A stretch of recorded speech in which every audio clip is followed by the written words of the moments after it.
Hey, good evening, everybody. Welcome. Tonight we have some great games coming up. My name is Boptany, and with me is Israel9. And actually, he goes by Israel now. So, Drop the 9. Dropping the 9. Got too many people thinking it's an L9 reference, but it's not. So drop the 9. Yeah, we're reformed, coming out here live today. Izzy, how you feeling about the games going on today? I'm excited for these games. We've got CSU East Bay versus Spartan Shields, and it's kind of the battle of the collegiate teams that we have here in PXE. So that's going to be exciting to watch, and especially since Spartan Shields is our #1 seed in this league, so they're always going to be kind of have the spotlight on them, and we're going to see if CSU can be kind of pull off that underdog story today. Yeah, because aren't they 6th place right now, CSU? Yeah, they're right in the middle, 6th place. They're doing pretty well. They just came off a win, a 2-0 win, while playing with subs. So that's pretty impressive that they were able to pull off that W and really solidify it as in the 2-0 in last week's game. So very exciting. Hopefully we get that same kind of energy and vigor from them, even though they're playing a team that's a little bit higher seeded than they are at the moment. Yeah, I mean, victory comes to those who want it, and since they're on their hot streak, this is easily anybody's game coming up in a couple of minutes. We're going to jump into the draft in a few minutes, and we've been looking over some of these players, and so, Izzy, I'm curious, who do you think they are going to prioritize in the band section of the draft here coming up? Yeah, so Spartan Shields, they have their mid laner. He's kind of their star player, FCG9. Really enjoys playing that Rise. Did have a pop-off game on week 3. I believe it was like a 10-1-9 scoreline. Absolutely crazy. So I would like CSU to ban the Rise. I know that this is patch 13.1b, and I think Rise did get like a small nerf, but I still think that Rise is just a comfort champion, and when you're playing in a competitive setting, comfort is king. Oh yeah, absolutely. Like, the most important thing is to get someone where they are uncomfortable, they're not ready, not prepared, because then they'll make mistakes mechanically. Like, you can prepare as much as you can with your brain, but when it comes to the fingers, if you're not prepared to use your champion to the best of your ability, you're going to make mistakes. It's just bound to happen. So you want to pull these players off of their main pick. So we want to see Rise banned. So on the other side, we have FCG9, who also, or not, excuse me, not Cowrie, who plays a lot of melee mids. So who do you think they're going to ban for this guy? I think they're probably going to ban something like Zed, because I feel like Zed's been pretty strong the last couple patches. Yeah, I'm not sure if they'll necessarily target Cowrie. I know Cowrie did have a really good game in the top lane last series, which is a surprise. Very flexible player, as you can see, going from mid to top and absolutely dominating. I think got something like 4 solo kills in one of their games. So definitely popped off in that regard. But I think they're playing mid lane, so we'll have to see if they decide to throw any target bans, because it's kind of hard to tell what to ban for someone who was just off-rolling the previous game. So we'll have to see. I don't know if there's going to be any specific target bans sent out, but maybe expect something like the Yasuo or the Irelia. But it looks like the draft is starting in just a moment, so we'll have to throw ourselves right back into that. Oh, and there it is. There's the Rise ban. Wow. Yeah, not surprised to see the Rise ban, and we see the Xayah answered. That is one of Silver Potatoes, one of their comfort, or I'm sorry, Silver Potato, one of their comfort champions on the Xayah. Answered with a Camille ban and then a Darius ban, so 2 bruisers getting taken off the table. Man. Oh, and then there's the Maokai ban. We know Maokai has been a strong jungler for a while, so definitely cool to see Maokai get out of there, because he has a pretty good clear and just some really strong early game. Yeah, this damage is just ridiculous, and too good. It's too good. The saplings are too strong too. There's just a lot of issues with this champion, so I'm glad to see it off the board. the Nami being banned does kind of it's kind of like a 2-for-1 special because the Lucian Nami lane is still extremely popular. Nami also is just a comfort pick for Miss Provolution, but that also kind of denies that Lucian lock-in as well because that pairing is really, really good together. Yeah, and you can see we have the Jinx pick, and if Mhm. you've been following the patch notes, actually, a lot of the ADCs have been buffed in very small doses just to get them up to snuff with the rest of the game. And so I like Jinx. I'm personally a Jinx player, but it'll be cool to see how Jinx performs with these IE changes because, as you guys know, they changed IE that now the special percentage of crit that you need in order to get the extra damage is no longer 60%, but now 40%, which means that everyone can rush this second item, which means that hopefully we'll be seeing a lot more team fights during that pop-off time, and you won't have to farm as much to get to this hyper carry state. Yeah, definitely a really, really good change for 80 carries, and Jinx is going to benefit from that.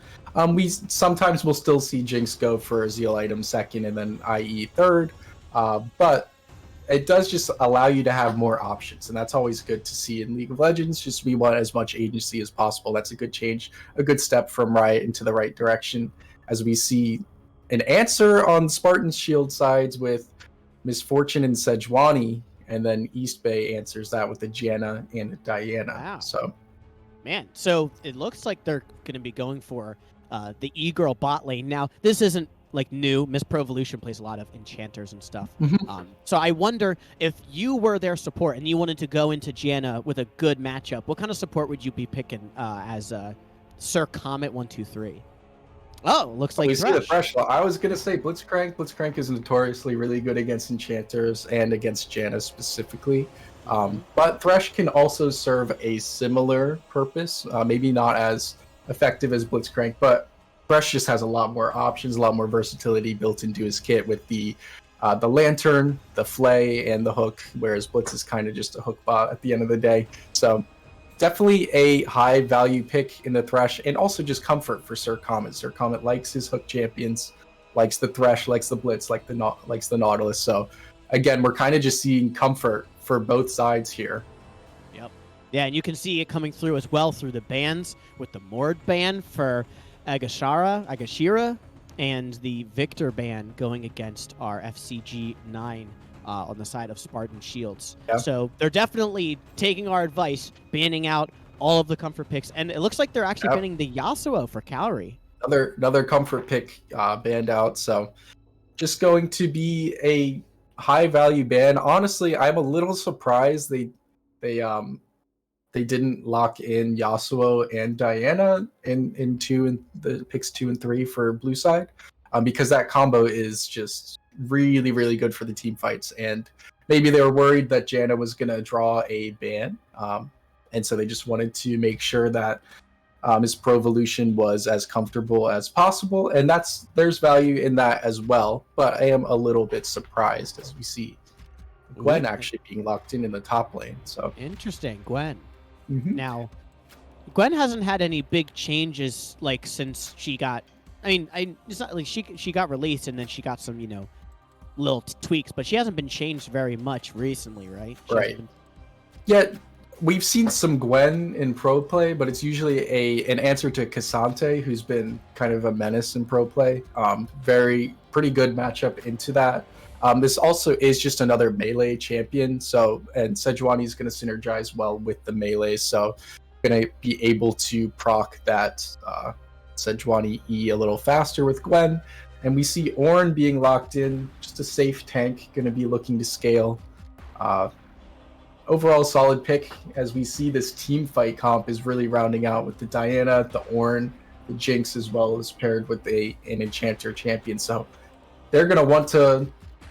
They're definitely going to want to scale up as we see the Irelia. Irelia mid. Wow, that's hype. Yeah. We'll see what FCG 9 decides to lock in against the Irelia, as they've left the last pick and counter pick to them, putting a lot of faith in their performance here. So, and a lot of confidence blind picking the Irelia.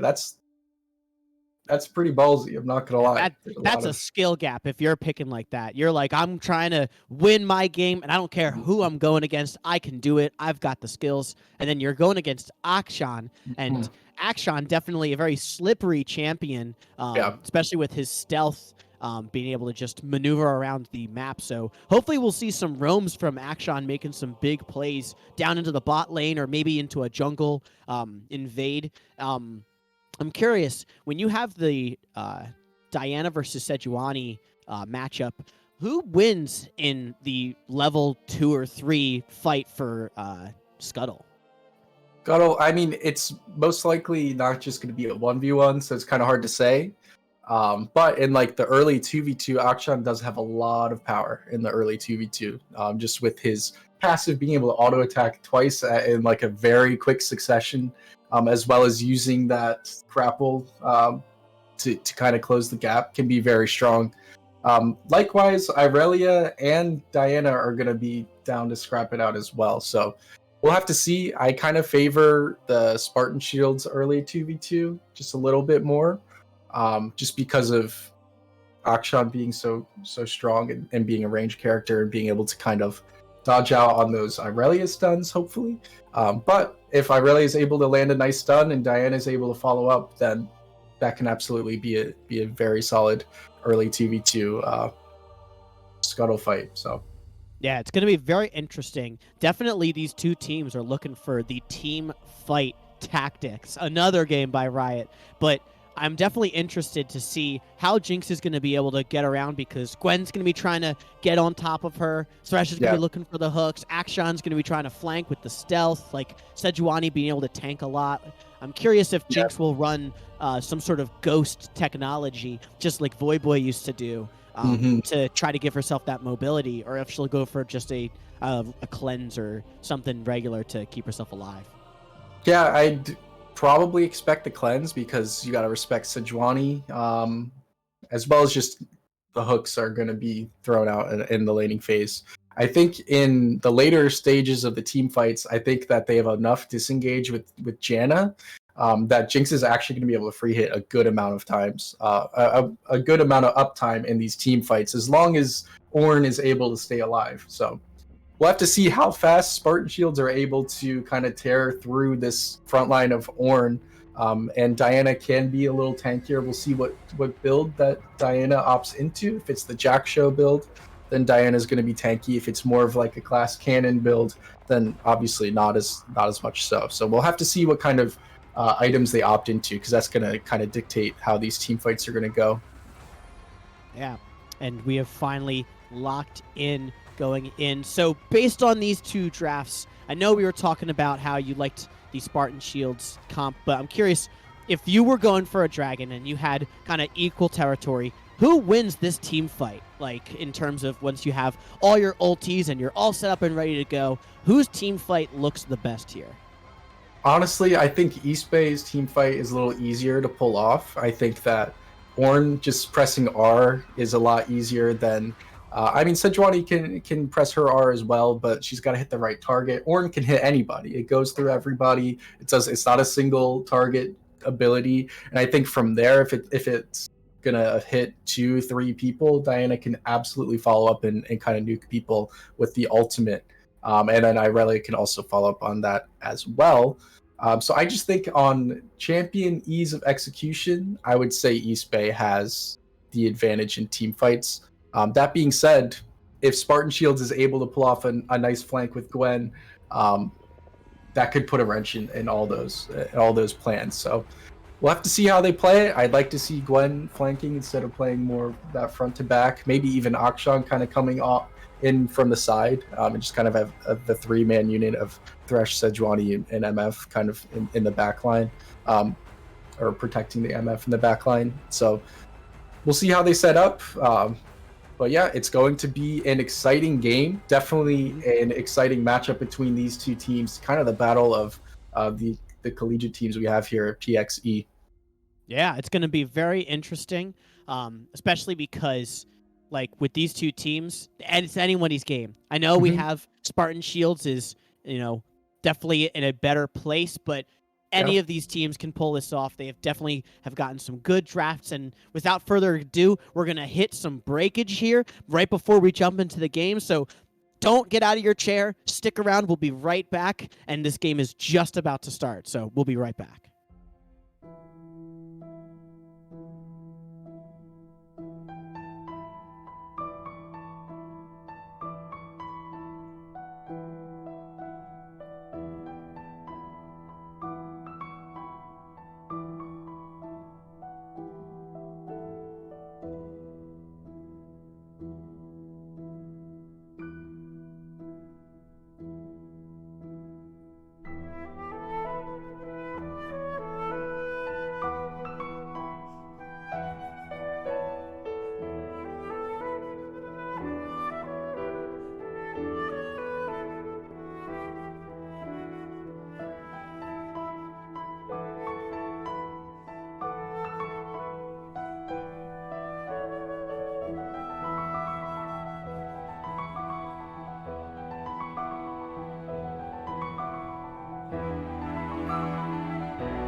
Alrighty, it's time! PXC, the League of Legends Master Tier. I'm kidding. The Gold League. We are ready for this game. Spartan Shields versus CSU. It's going to be hype, and I am excited for this game, Izzy. It looks like it's going to be a blast tonight, and if you're looking at all of your summoner spells and everything, I don't see anything particularly interesting. You know, people just running some regular things in Yeah, our beginning load-in.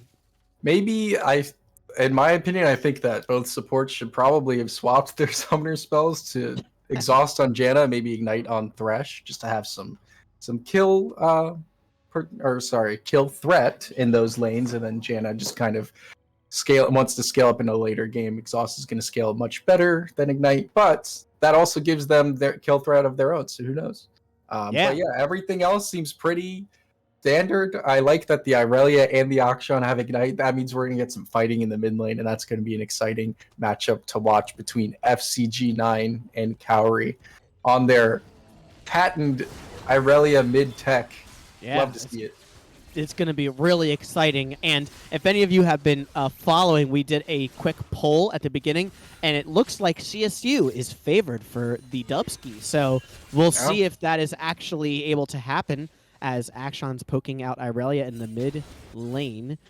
Looks like that's kind of going to be how it is. Irelia's not going to be able to step up because Akshan's just going to be able to hit her with the 1-2 anytime. But as soon as she gets levels, maybe she'll be able to do something here. Lands the stun. Yeah. It looks like both junglers are just starting. Oh, we've got a pause. That's all right. I'll go back to my point about the jungle. Both of them are starting bot side, and it looks like they're just going to full clear towards the top side. Of course, Diana is going to want to scale up to get that level 6 as soon as possible, because that champion becomes extremely powerful once they get access to their ultimate. And Sejuani actually is going to look to gank their other melee champion in the Gwen, as it looks like we are back into live. So see some fighting in the bot lane here. Going in, getting a lot of rocket damage off from the Jinx, and Misfortune forced to flash. That is a shame at the beginning, and I guess it was poked out because of that ignite, so the kill threat definitely coming through, but unable to clutch out that kill. I stand corrected. The ignite was absolutely the best choice. I couldn't have said it better myself. And Misfortune going to be down that flash due to being hit by the tornado. The tornado synergy with Glacial Augment extremely powerful, as Cowrie looks to all in the mid lane. Oh, he's going in, just getting the autos off, and kills with the Blade Surge. And that is first blood for Cowrie. Who would have thought? Definitely not me. Wow, so the predictions, they looked into chat, they saw that they're predicted to win, and they were like, hey, we got to use this fuel to get a solo kill in the mid lane early. So props to Cowrie. Doesn't even have to use any summoners. So confident that they were going to get that kill no matter what. Something to note is that Akshan, his grapple can get body blocked. So that's what we saw there. He hops off as soon as someone walks in their path. In his path, rather. So Irelia doing a really good job of body blocking, and then just from there has the passive stacked up, has the Q ready, landed the stun earlier. Just perfection. Chef's kiss from Cowrie. Chef's kiss. And that's that skill gap that we were talking about. Too confident, knows the limits of the champion, knows how to use her, and is just going to smack him. So you got to be careful. FCG9 now having to sit a little bit defensive, but he didn't use any summoners either, so it is still kind of like an even game, and he was able to back and get some gold and damage, so definitely worth that. Yeah, FCG9 does a good job of just understanding that, yeah, I'm dead. Even if I flash, they're gonna flash after me, and I'd rather not give away my flash so early, as we see more fighting in the mid lane. I can't even make a point. Yeah, has to grapple away. As purple mid laner trying to take the Gromp here, forced to smite, and Pikachu has to, or no, wait, Pikachu actually stole that. Yeah, Pikachu does a good job with their smite usage there. Man, and, I totally misread that. Gets the crab, but of course, purple mid laner did get the crab on the top side, so not going to be a double crab, but also not going to be the worst. Pretty dead even in the jungle. 1 CS lead. Oh, no, it's gone. Never mind. As Xshira's going in, trying to get some damage off. Good trade there.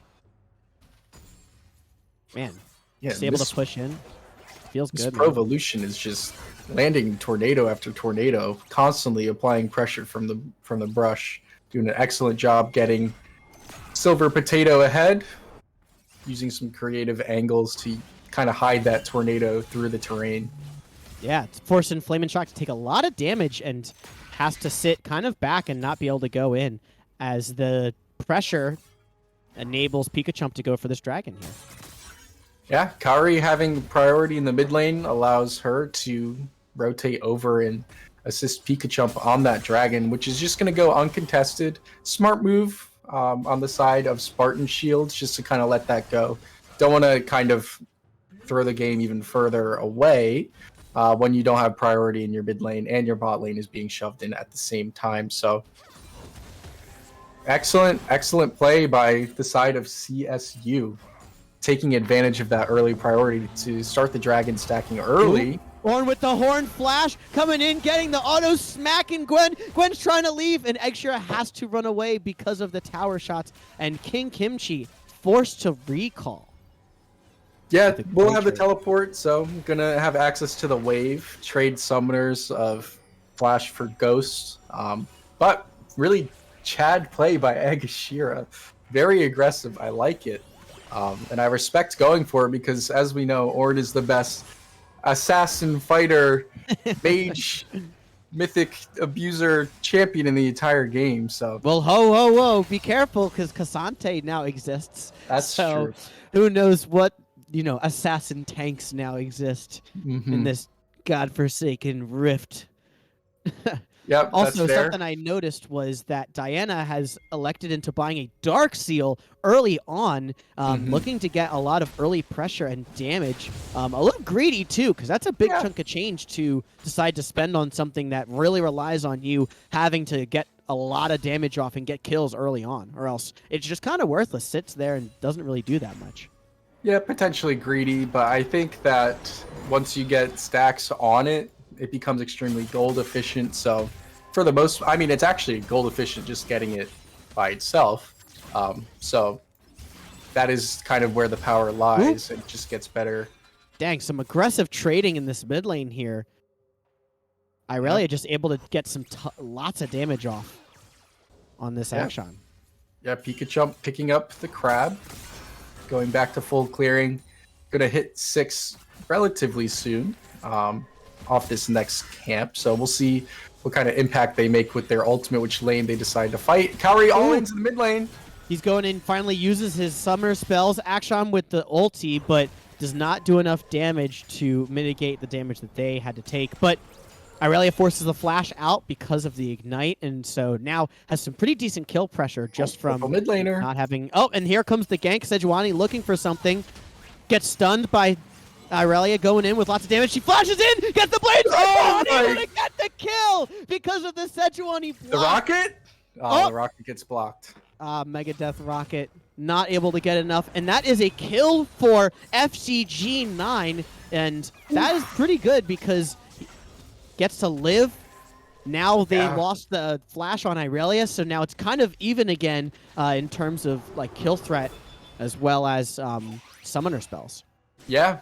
Definitely a really nice gank from purple mid laner to kind of stop the all-in from Irelia, giving that stun at the very last moment, and able to just take down Kaori, which is gonna, like you said, kind of tilt the matchup back to a more even state. I think just the way that Kaori's playing the lane, though, so aggressively, is gonna enable her to kind of look for more of these solo kills, especially since Akshan does not have flash anymore.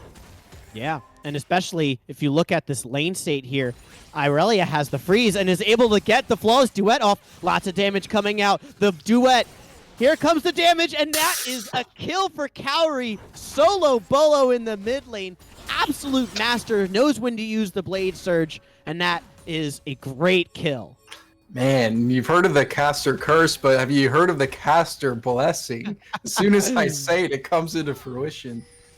Purple mid laner just going to pick up this mid lane farm. Nothing too crazy as we see some pings go down onto that Rift Herald where Kaori's going to look to take that neutral objective, which they've done an excellent job controlling these neutrals. Yeah. And definitely going to help them scale later into the game, get that that gold. But we do see 3 members of Spartan Shields coming to this fight. Oh, the Glacial Prison coming down. They're able to get the Herald, and now Pikachu forced to flash away. Horn coming in. Oh, the rocket! The rocket! Oh my gosh! Like a heat-seeking missile, Silver Potato able to get the kill from downtown. I apologize to headphone users, but that rocket was a point and click. That was perfect. Perfectly in sync with the Call of the Forge God, which knocks up 2 people, holds them in place right on a silver platter.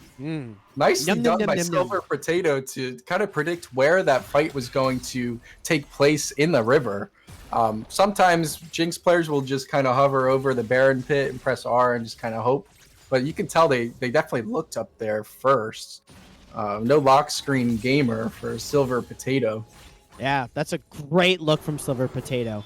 Does mean that they can't have a lot of kill pressure in lane, but doesn't seem like they need it because they've got the Herald on their side as well, able to steal that. And now looking for a dragon of their own. Now to make it 2.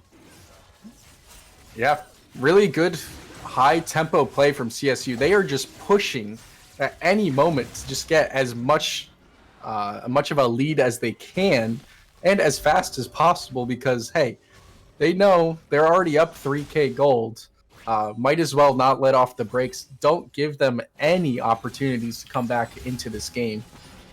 This Kaori is just playing with such confidence in this champion that they have such mastery over. It's honestly a joy to watch. Yeah, I mean, especially when you have a fed Irelia who almost has their full item already at 11 minutes.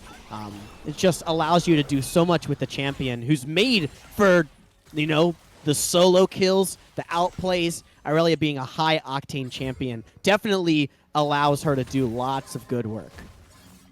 Yeah, absolutely. Just the amount of skill expression that champion can really show is definitely fun to watch. So let's check in on some item builds while we have the opportunity. So Irelia is full build now because she has the Blade of the Rune King. So full build, doesn't need anything else. Yeah, FF should be coming in 3 minutes. But in the top lane, we see the Balmy Cinder picked up for Ornn. That's just to help with his wave clear because, of course, Sunfire is an armor item. So not going to benefit whatsoever against King Kimchi on this Gwen, but is opting for, I believe, the Abyssal Mask, which is going to help in that 1v1 and going to enable some of his other teammates, mostly Pikachu, in kind of lowering the MR of those that are around the Ornn. So we'll have to keep an eye on that as we see Diana is opting for. We might see a fight in the mid lane. It looks like Kaori getting caught out, getting a lot of damage off. The stun, the comeuppance coming through with the damage, gets blocked by Pikachu, and the Glacial Prison, the re-engage, the dash in, and the ulti coming out, and oh my gosh, Kaori coming through with another set of kills, and that is 2 for CSU. Wow, 2-for-1 trade, very, very favorable for the side of CSU. Kaori State University right now, absolute monster on this Irelia. 5, 1, and 2. So we see Ornn in the top lane. And lots of damage. Call the Forge God. Misses it because of the dash. Well played by King Kimchi. Nicely done. Yes. Easy clap there. And I wanted to keep looking at some of these items that we have here. Yeah. Our bottom lane looking pretty even Steven here, even with Jinx up on 2 kills just because of how they're CSing. So definitely good work. But she's probably sitting on a lot of gold now that she also has this tower. Yeah, that is all. Well, I think that was 4 plates because I think the last one had dropped off. So that's a lot of gold. Kaori's going to the top lane. Misses the duet and able to get anything.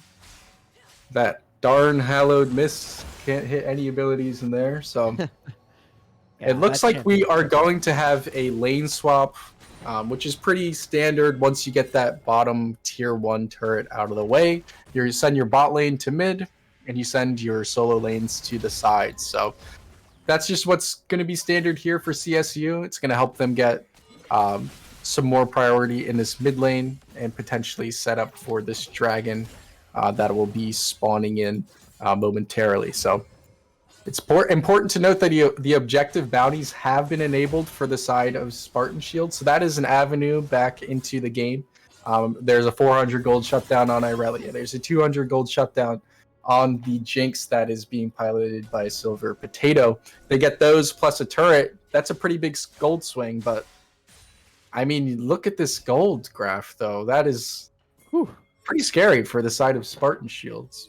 Yeah, you just see so much gold on Irelia, almost 7.5k now, and 6k on the Jinx. That's a lot of damage in the form of tasty money as Pikachump's looking for something, dashing in, gets the damage, and she's going in. She's not going to stop and gets the solo kill in their own jungle. Wow. Kaori in the bottom lane, however, is looking for their own solo kill. Yep. And no surprise there. Lots of damage there. Wow, and it's just looking like a CSU game. CSU did not care about the standings today. They woke up and said, "Hey, we're hungry for some victory." They wanted their bowl of cereal and some wins this morning, and that's honestly what it's looking like. Hopefully, I don't curse them into oblivion with that, but they do pick up one of the two neutral objectives on the map, and they are heading over to the second one, the Herald. Very powerful for kind of ballooning your gold lead, and of course, stacking dragons. This is going to put them onto Soul Point, but it looks like Spartan Shields are looking to contest. Everybody kind of just holding their breath and waiting as Kaori's kind of caught out, gets hit by the clutch. Glacial Prison, but nothing comes of it. Sella with the hook, flays away Ornn. The dragon goes to Diana as Ornhorn comes through, hits everybody as the damage is coming through. Lots happening across the entire team, and it kind of just looks like Spartan Shield will just like slink away. I don't know. I wouldn't try to pick a fight after this, but nice play. Hitting the hook, nothing comes out of it. The dash, just everyone kind of checking each other with the damage as Jink is free hitting. FCG9 gets killed. The rocket comes out. Pikachu forces a flash. Ornn gets the knockup as they try to go in under their tower. Gwen doing a lot of damage as purple mid laner forced to flash. Oh! Kaori gets hooked, and but she still gets a kill. Wow. That's actually not bad if you're on the side of Spartan's Shields. Yeah, not the worst trade. Overall 2 for 2, but you have to keep in mind those 2 kills were not equal gold by any means. So the Akshan's definitely not going to be worth as much gold as this Irelia. And when you're behind, honestly, trading 2 for 2 slows the game down a little bit. It definitely benefits the team that is on the losing side of the game. So Spartan Shields are going to be happy with that trade. They're not going to be super happy that CSU is on Soul Point here, but it does buy them a little bit more time, and hopefully they're able to kind of claw their way back in just by picking up some of these objective bounties that are in the form of standing gold, which no turrets have been taken yet, and those are going to help a lot if they're able to take those down. But we see Jinx now sitting at a 500 gold bounty, changes right before my eyes, opting into that Infinity Edge second. Definitely read their patch notes, did their research, and decided, hey, this is a good game to build that item second. And I honestly agree. Yeah, I mean, you're already ahead, right? Why not push your lead? Why not get aggressive? Don't play it safe, especially as an ADC when you're doing damage free, like in that last fight. Jinx is just able to hit rockets on FCG9 because they use the grapple to go in. Like, that's a lot of damage, and when you have that spike from Ornn going for a solo bolo? Wow, and as I'm commenting, just Ornn going in, showing the assassin play as he gets attacked by Sejuani, tanked under tower. He's still doing damage, has to dash out, and it looks like they're going to drop Herald to just get that. As Kaori looks like they're getting caught out. King Kimchi gets killed by the dash. The Blade Surge coming out as does she look for something else? Tries to get the stun. Does not land. The Death Sentence coming in from the Thresh. But she dashes on the Flame of Shock, but it doesn't matter. MF gets the kill anyway. And that is just the price to pay when your team is losing their tower top lane. Yeah. During this entire play, as we see another kill on the top side. Man. During that entire sequence, we have the duo lane of Silver Potato and Miss Provolution just pushing mid lane, getting that inhibitor tower and the as the tier moonfall, but gets killed.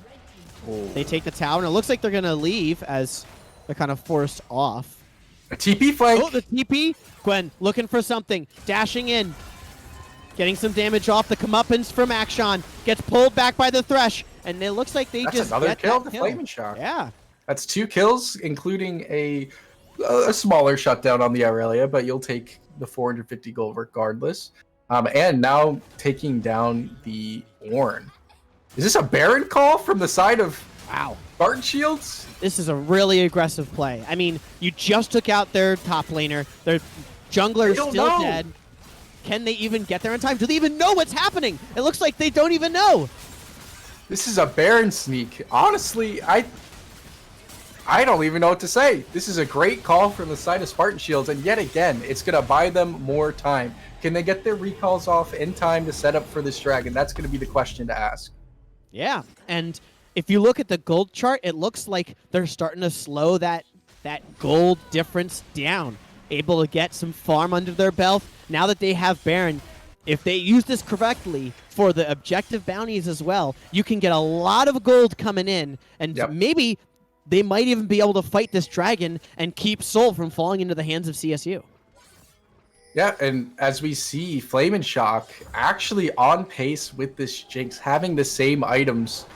2-item spike just down the Doran's blade, which is not going to mean a lot at this stage of the game. That's a pretty big deal for the bullet times, of course, going to scale with critical strikes. So we'll see if they're able to get that, but this objective is absolutely melting. CSU going for something. Egg Sheera looking to keep away. The Flawless Duet gets the stun, but Death Sentence coming out. Comeuppance, lots of damage. They try to go on Flame and Shock, but Kaori gets stopped by Sejuani. Still gets the dash. Flame and Shock slowly dying as she gets autoed down by Kaori. And it looks like the Moonfall comes through, and it is not even close. Only one person survives, and now they're looking to get this inhib and maybe even end the game. I think they're looking for the end. It's only FCG9 who's fairly weak at this point. Does have the Baron buff, so it's going to be a little harder to kill those minions that spawn. But Ornn says, I don't care. I'm going to tank this tower. And those are the Jinx rockets I was telling you about, just smacking them from far. And it looks like this first game is going to go to CSU. What a great way to end this game out. A 22-minute banger. As they look for more, but doesn't matter. Game goes to CSU. Well played by them.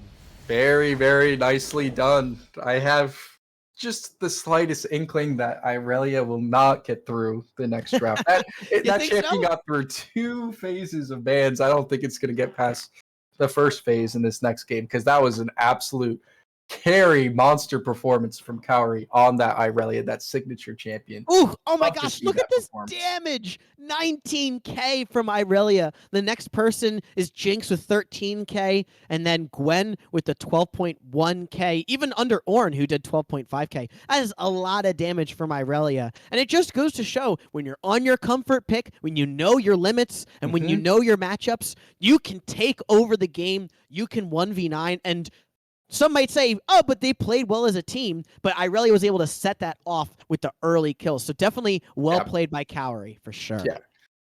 Great team play. Absolutely good. Really good macro, just getting to push their lead as fast as possible. They got so many of those neutral objectives. The only thing they didn't actually capture was that Baron that got snuck from right outside from under their noses by Spartan Shields. But other than that, they got the Soul and 4 dragons. They got both Rift Heralds. It was just a masterclass for objective taking and just kind of pushing your lead once you get one. Yeah, I mean, every objective you saw, Pikachu was just on it. The first early dragon, the early or the next Rift Herald, and then the second dragon. They just did not stop having control of the macro objectives that you can just get a hand on. So it makes sense that the game would fall into their favor. But I mean, what are you going to do? You got 3 dragons down and then you lose Baron, but you're still able to win a team fight. It doesn't matter. You're too far ahead and the game just becomes yours. Yeah, honestly, and we have to give credit to the bottom lane of CSU as well, just constantly having priority, forcing out Flamin' Shock's flash early on in the lane. Both of them not having a single death. Janna scoring 0-0-7 Woof. and Perfect Jinx game. on 5-0-3. Very, very well played to them, and playing their roles specifically very, very well. Just pushing the lane as often as they can, not getting hit by any of these hooks, not getting killed in the 2v2 lane. Just masterclass from the bot lane, masterclass from the mid lane. Pika Chump, like you said, very good on getting those objectives, making sure their pathing was on point to get there first. And Egashira just holding down the team, holding down the fort, whatever you want to call it, going 1-1-7. It wasn't necessarily the sexiest performance, but you're playing Orange, so what do you expect? But hey, did their job extremely well, had some really nice engages, and tanked a lot of damage. So they'll be happy with their performance as well. Yeah, we'll have to see if if CSU is able to hold on to this snowball that they have on their wins and turn this next game into a win. But before that happens, we're going to take a short break before we get into the next draft. So don't move in your seat. We'll be right back. Stick around. We'll be right back.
And welcome back to the Phoenix Esports League. We're still here, Boptany, Israel, and that first game, if you missed it, you're going to have to go and watch the VOD because it was a straight banger. Cowrie able to just create so much space, take over the game as we jump into this next one. And Izzy, like you said, if Irelia makes it through, somebody's getting fired. Where's the coach? You know what I'm saying? You can't let that through one more time.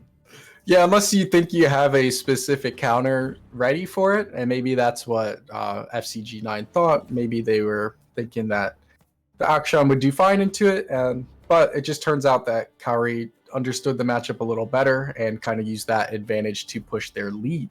But yeah, as we see the bans coming in, we see the Rise, Camille, and Malachi locked in for CSU East Bay, who are also going to remain on the blue side. And Spartan Shields has banned the Nami, Darius, and Zaya. So the bans have not budged. The Irelia is open. Wow. I repeat, the Irelia is open. Now the question is, does Cowrie just go for Irelia again, or do they try to do a little flex and pick something else and just show their mastery of the mid lane? I don't know. Yeah, we'll have to see what they opt in for, but it's a first pick Irelia. No, who could have thought? No, the horror. Oh, wow. I mean, technically could still be flexed to that top lane. Irelia is also a top lane champion. But I mean, come on. Let's be real here. As they trade over the Jinx, that was first picked last time. Ooh, and hey, the Nautilus, the naughty dog coming in. The naughty dog going to be paired beside the Jinx. Going to have some decent all-in threat as well as some early skirmish power if the junglers decide to come to the bot lane for a little fiesta. We'll see how that goes, but the Morgana is locked in. That is kind of just a counter to these hook champions. Definitely not unbeatable, but if played correctly, the Morgana is going to be able to black shield all the CC that Nautilus does provide. We wait to see the Kai'Sa locked in. So, you know, I'm a big fan of this bot lane because you throw your black shield on Kai'Sa, and then Kai'Sa just rams herself somewhere into the mix, whether peeling backwards or jumping into the backline herself. Like, you just enable that champion by giving that black shield. So this actually is a really cool bot lane for them. But we won't be able to see a huge amount as the Lissandra comes out for the counter. Now, with Lissandra, is this a pretty good matchup into Irelia, or is this another skill matchup that will... Well, I mean, we turned the last one into a skill matchup, so... Yeah, I think the Lissandra is just going to be able to lock down the Irelia, who's an extremely mobile character. So you have the point-and-click ultimate that is going to stun, of course, and the W as well. Excellent gank setup. So maybe the game plan for Spartan Shields is to look in that mid lane and try to set up some ganks there with FCG9's Lissandra, which is going to provide an insane amount of setup. As we see, the Alawi is banned, so not letting Spartan Shields get their Alawi, so that is going to be King Kimchi's one of their special champions. As well as the two 8P junglers taking out the board, which is a really smart move because that kind of pigeonholes East Bay to pick maybe an Elise, maybe an AP top laner, maybe they pick the Gwen, maybe they pick something like the Gragas. So it kind of reduces their champion options on the side of CSU, as the Viego has been picked up for Spartan Shields. Again, going to look for early gank power and early setup with Lissandra. I think it's a good pairing. Yeah, I mean, I'm pretty excited. Whenever Viego comes into the mix, that champion is the definition of hyphy. Jumping around, picking up new champions, but the problem with that means you need to have a mastery of all the champions that you're going against. So this is definitely a skill champ that needs to be able to express that skill. Okay, and Sejuani being locked in, the Ornn is being hovered at the moment. So this is a lot of a fair lack of AP damage, as Sejuani is not necessarily going to provide that. Neither will the Ornn. Not enough to warrant building magic resist on the side of Spartan Shields, but that's actually turned into Nasus. The Susan, dog? the Going dog for coming it. in the top lane. Man. More Yeah, melee champions for the Sejuani setup. So I like the Sejuani Irelia combo. Again, we're going to be looking at that early 2v2 in the mid lane, or on either side of the scuttle crabs. But yeah, I really like the Sejuani with the Irelia. The Q is going to apply a stack of the E for the Sejuani, so going to be able to get those stuns off very rapidly as the Gangplank has been locked in. Now, didn't Gangplank just get like a small nerf, if I'm correct?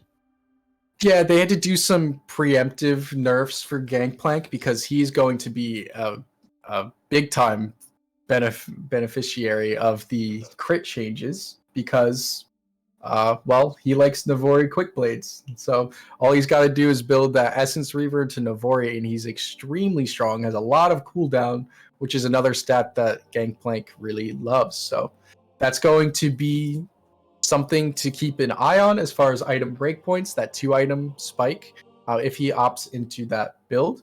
But we're also going to have to keep track of those Nasus stacks because he's going to hurt in the late game, and we'll see if he's able to actually play in this game because there's a lot of CC on the side of Spartan Shield. So yeah, if Nasus might not be able to have a ton of fun. He might have to stay in that side lane. I mean, if you're this Nasus, you either run only tenacity or you run split push and you turn this game into a clock of how long does it take before Nasus takes the base. Yeah. Because definitely at some point Nasus will just become too big and he'll be able to one-shot just almost anybody just because of how many stacks he has. But we'll have to see if they allow that to happen, especially with Viego being an early game jungler right after getting that first Bork, just can kind of pop off.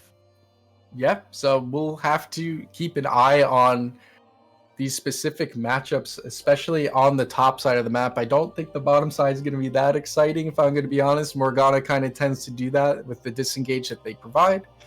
But you never know. Maybe we see some sneaky hooks being landed. Maybe they're curved behind minions. Maybe they shouldn't be hitting at all. You never know. Nautilus kind of does that sometimes. And Sir Comet is definitely not a stranger to this Nautilus. So, speaking of Nautilus and untouchable hooks, I did see there is a pretty cool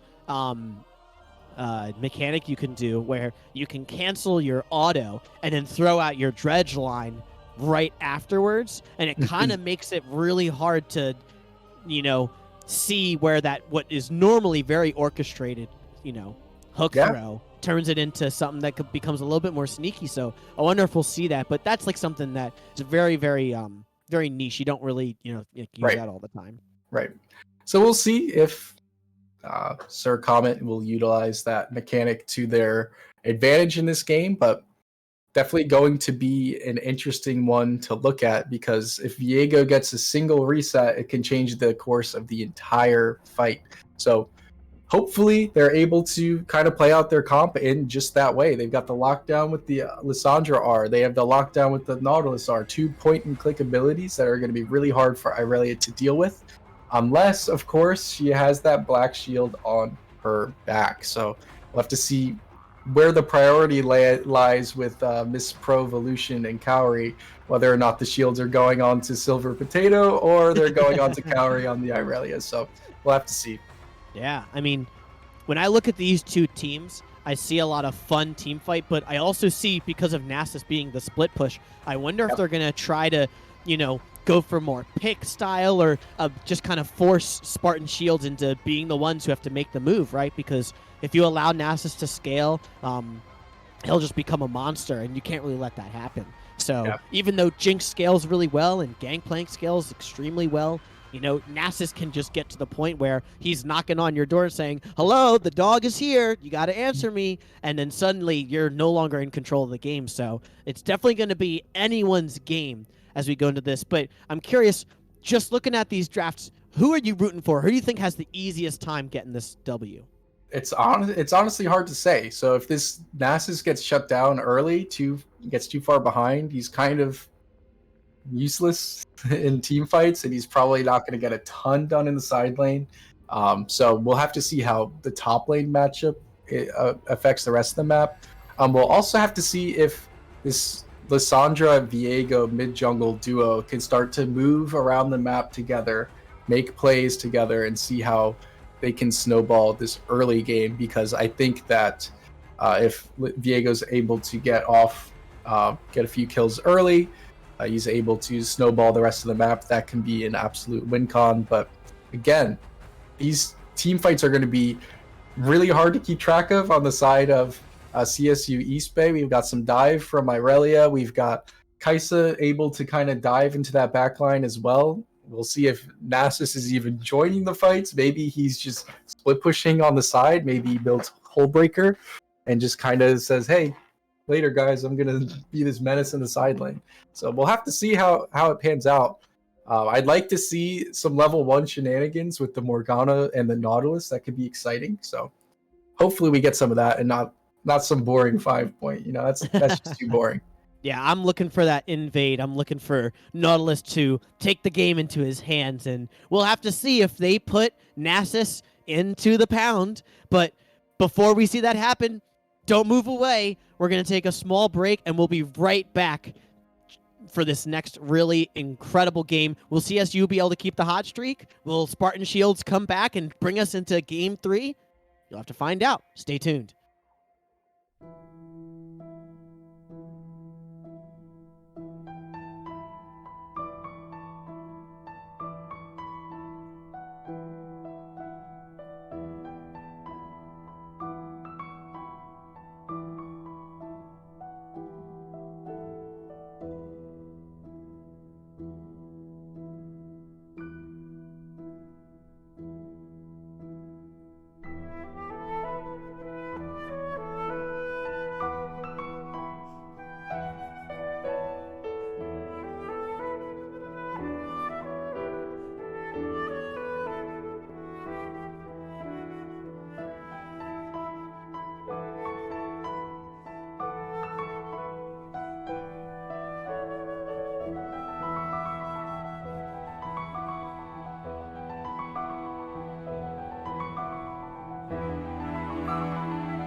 Alrighty, folks, we're back, and it looks like Celia is looking for something, has the queue leveled up, and I have just been informed that if Spartan Shields loses, this will be their first series loss, which is kind of crazy to think about that they've been undefeated in this way. As they begin to walk into this lane, Silver Potato looking kind of tasty as they just keep walking through, but looks like they saw them and they're just going to walk back out. Yep, and everybody pings the ward because, as you know, pinging wards gives you 5 gold now. So that tasty 5 gold. So, so now that Spartan Shields are up 5 gold, it's basically GG. Yeah, that's kind of it. We should actually just wrap up the stream right there because of that 5 gold lead. And, you know, I'm looking at these runes, and I see Lissandra has opted in for the Electrocute little bit of extra damage, a little bit of kill pressure, maybe trying to take back what seemed to be a not so great first game here in the series. Yeah. So we'll have to see if it pays off. Yeah, definitely a little more aggressive look from the Lissandra. Of course, we've seen Aftershock be a rune choice. We've seen Spellbook be a rune choice. A little more of these conservative, less damage-oriented choices. But FCG9 says, "Nah, I'm going Electrocute, and there's nothing you can do about it." Ooh, look at Kaori that trade, man. A phenomenal trade-off, though. Yeah. Wow. I mean, what do you expect? Kaori just knows their timings. And look, just back on autoing. And what's crazy is that they're going to get level 2, and FCG9 will actually have to be real careful because she could die. Yeah. So another thing to note, the Gangplank has opted into that first strike rune. Very common on Gangplank, but he's going to be farming up gold with his passive, his parlay passive, whenever he uses that Q, that gunshot. Oop! The dredge line coming through. She got the chompers down, doesn't land anything, is just slowly autoing. Flaming Shot taking lots of damage, cleanses the Ignite, is trying to walk away, but ends up still dying as they go back onto the Nautilus, and the mid lane also able to... oh my goodness, it's just a fiesta as Nautilus barely gets out. I wasn't actually able to see what happened in this mid lane fight. Yeah, I think from what I saw, it looked like Kaori might have tanked a tower shot and then flashed away. And then the FCG9 flash auto was just enough to take that kill. Definitely a different look for this mid lane matchup than that game 1. So overall, 1 for 1. However, Flamin' Shock is going to wish they had that one back, because Silver Potato kind of just stood their ground while Miss Provolution was tanking all of the Nautilus spells, as well as that Jinx traps. So Jinx really didn't have much else to throw at Silver Potato, but very well played for both bottom lanes. Top lane's gonna gank though. Nasus forced to ghost as they try to run away. Sejuani coming in with the Arctic Assault. Doesn't land anything as Nasus is still going in. Why is he doing this? Viego getting the stun. They're just kind of trading damage at this point. Nothing really used except that Nasus ghost. Yeah. Maybe they didn't have all their cooldowns back up. Maybe they thought Kaori was going to rotate faster, so respecting that Irelia, as she is looking. Look at this invade. Krug cam. This is a deep invade, but it could be well worth it. Up, goes in, misses the because of the flash, misses her stun, but gets that ignite out. And now we have Kaori with no ignite. Viego no flash. Going back in, no flash. Kaori's kind of looking mighty tasty in the eyes of Spartan Shields, looking to take back this mid lane game as Kaori gets rooted, tries to dash out with the blade surge, and it looks like she just gets out. Wow. Yeah. Very sneaky. Yeah. They could not rotate to the play in time, and this top lane wave, the TP does come through because that wave is looking pretty doomed, pushing way out. As we have to highlight that Nasus has opted in for the fleet footwork, is going to value that sustain. Is there a going in the bottom lane? Gets nice away as Pikachu going in. The flash bind for Morgana, but maybe on the wrong person as they actually get the kill on Flamin' Shock after Pikachu gets the stun out, and that is a kill again for Silver Potato, just able to be fed at this point. 2 kills. Another kill in the mid lane, though. Wow. What is going on? Man, this is a totally different look for FCG9. You know, really making Kaori look like first game was a fluke. Yeah, definitely saying, hey, you can get your Irelia. I'm going to pick something that's a little better than the Akshan into it, and dominating on this pick. 2-0-0. Equal in farm, but hey, that extra kill is going to go a long way. And Lissandra is just going to continue to be able to just farm up, get to that. I would assume the Everfrost item breakpoint with the Lost Chapter being selected as that first legendary item. But yeah, we'll see if Purple mid laner makes their way down to this mid lane to take advantage of the lead that FCG9 has gotten for themselves. Yeah, I mean, this is the time, right? Your bin laner's looking real good. pretty fed with the 2 kills, is up like, wow, like an entire 600 gold here. So this is the time where you want to do something, but it looks like Sejuani's going to look as Kimchi just getting autoed down, and it looks like they're just going to feed the Nasus a Plus good 12. old stack. Plus Yep. 12 as they trade for Dragon. Yep. Good answer from the side of Spartan Shield, as I remember the names properly. Answering with, hey, the jungler's top side, we get this dragon for free. Good answer. Really good play. Good proactive play. And they're not going to be shut out on dragons in this series. So that's always a good step in the right direction.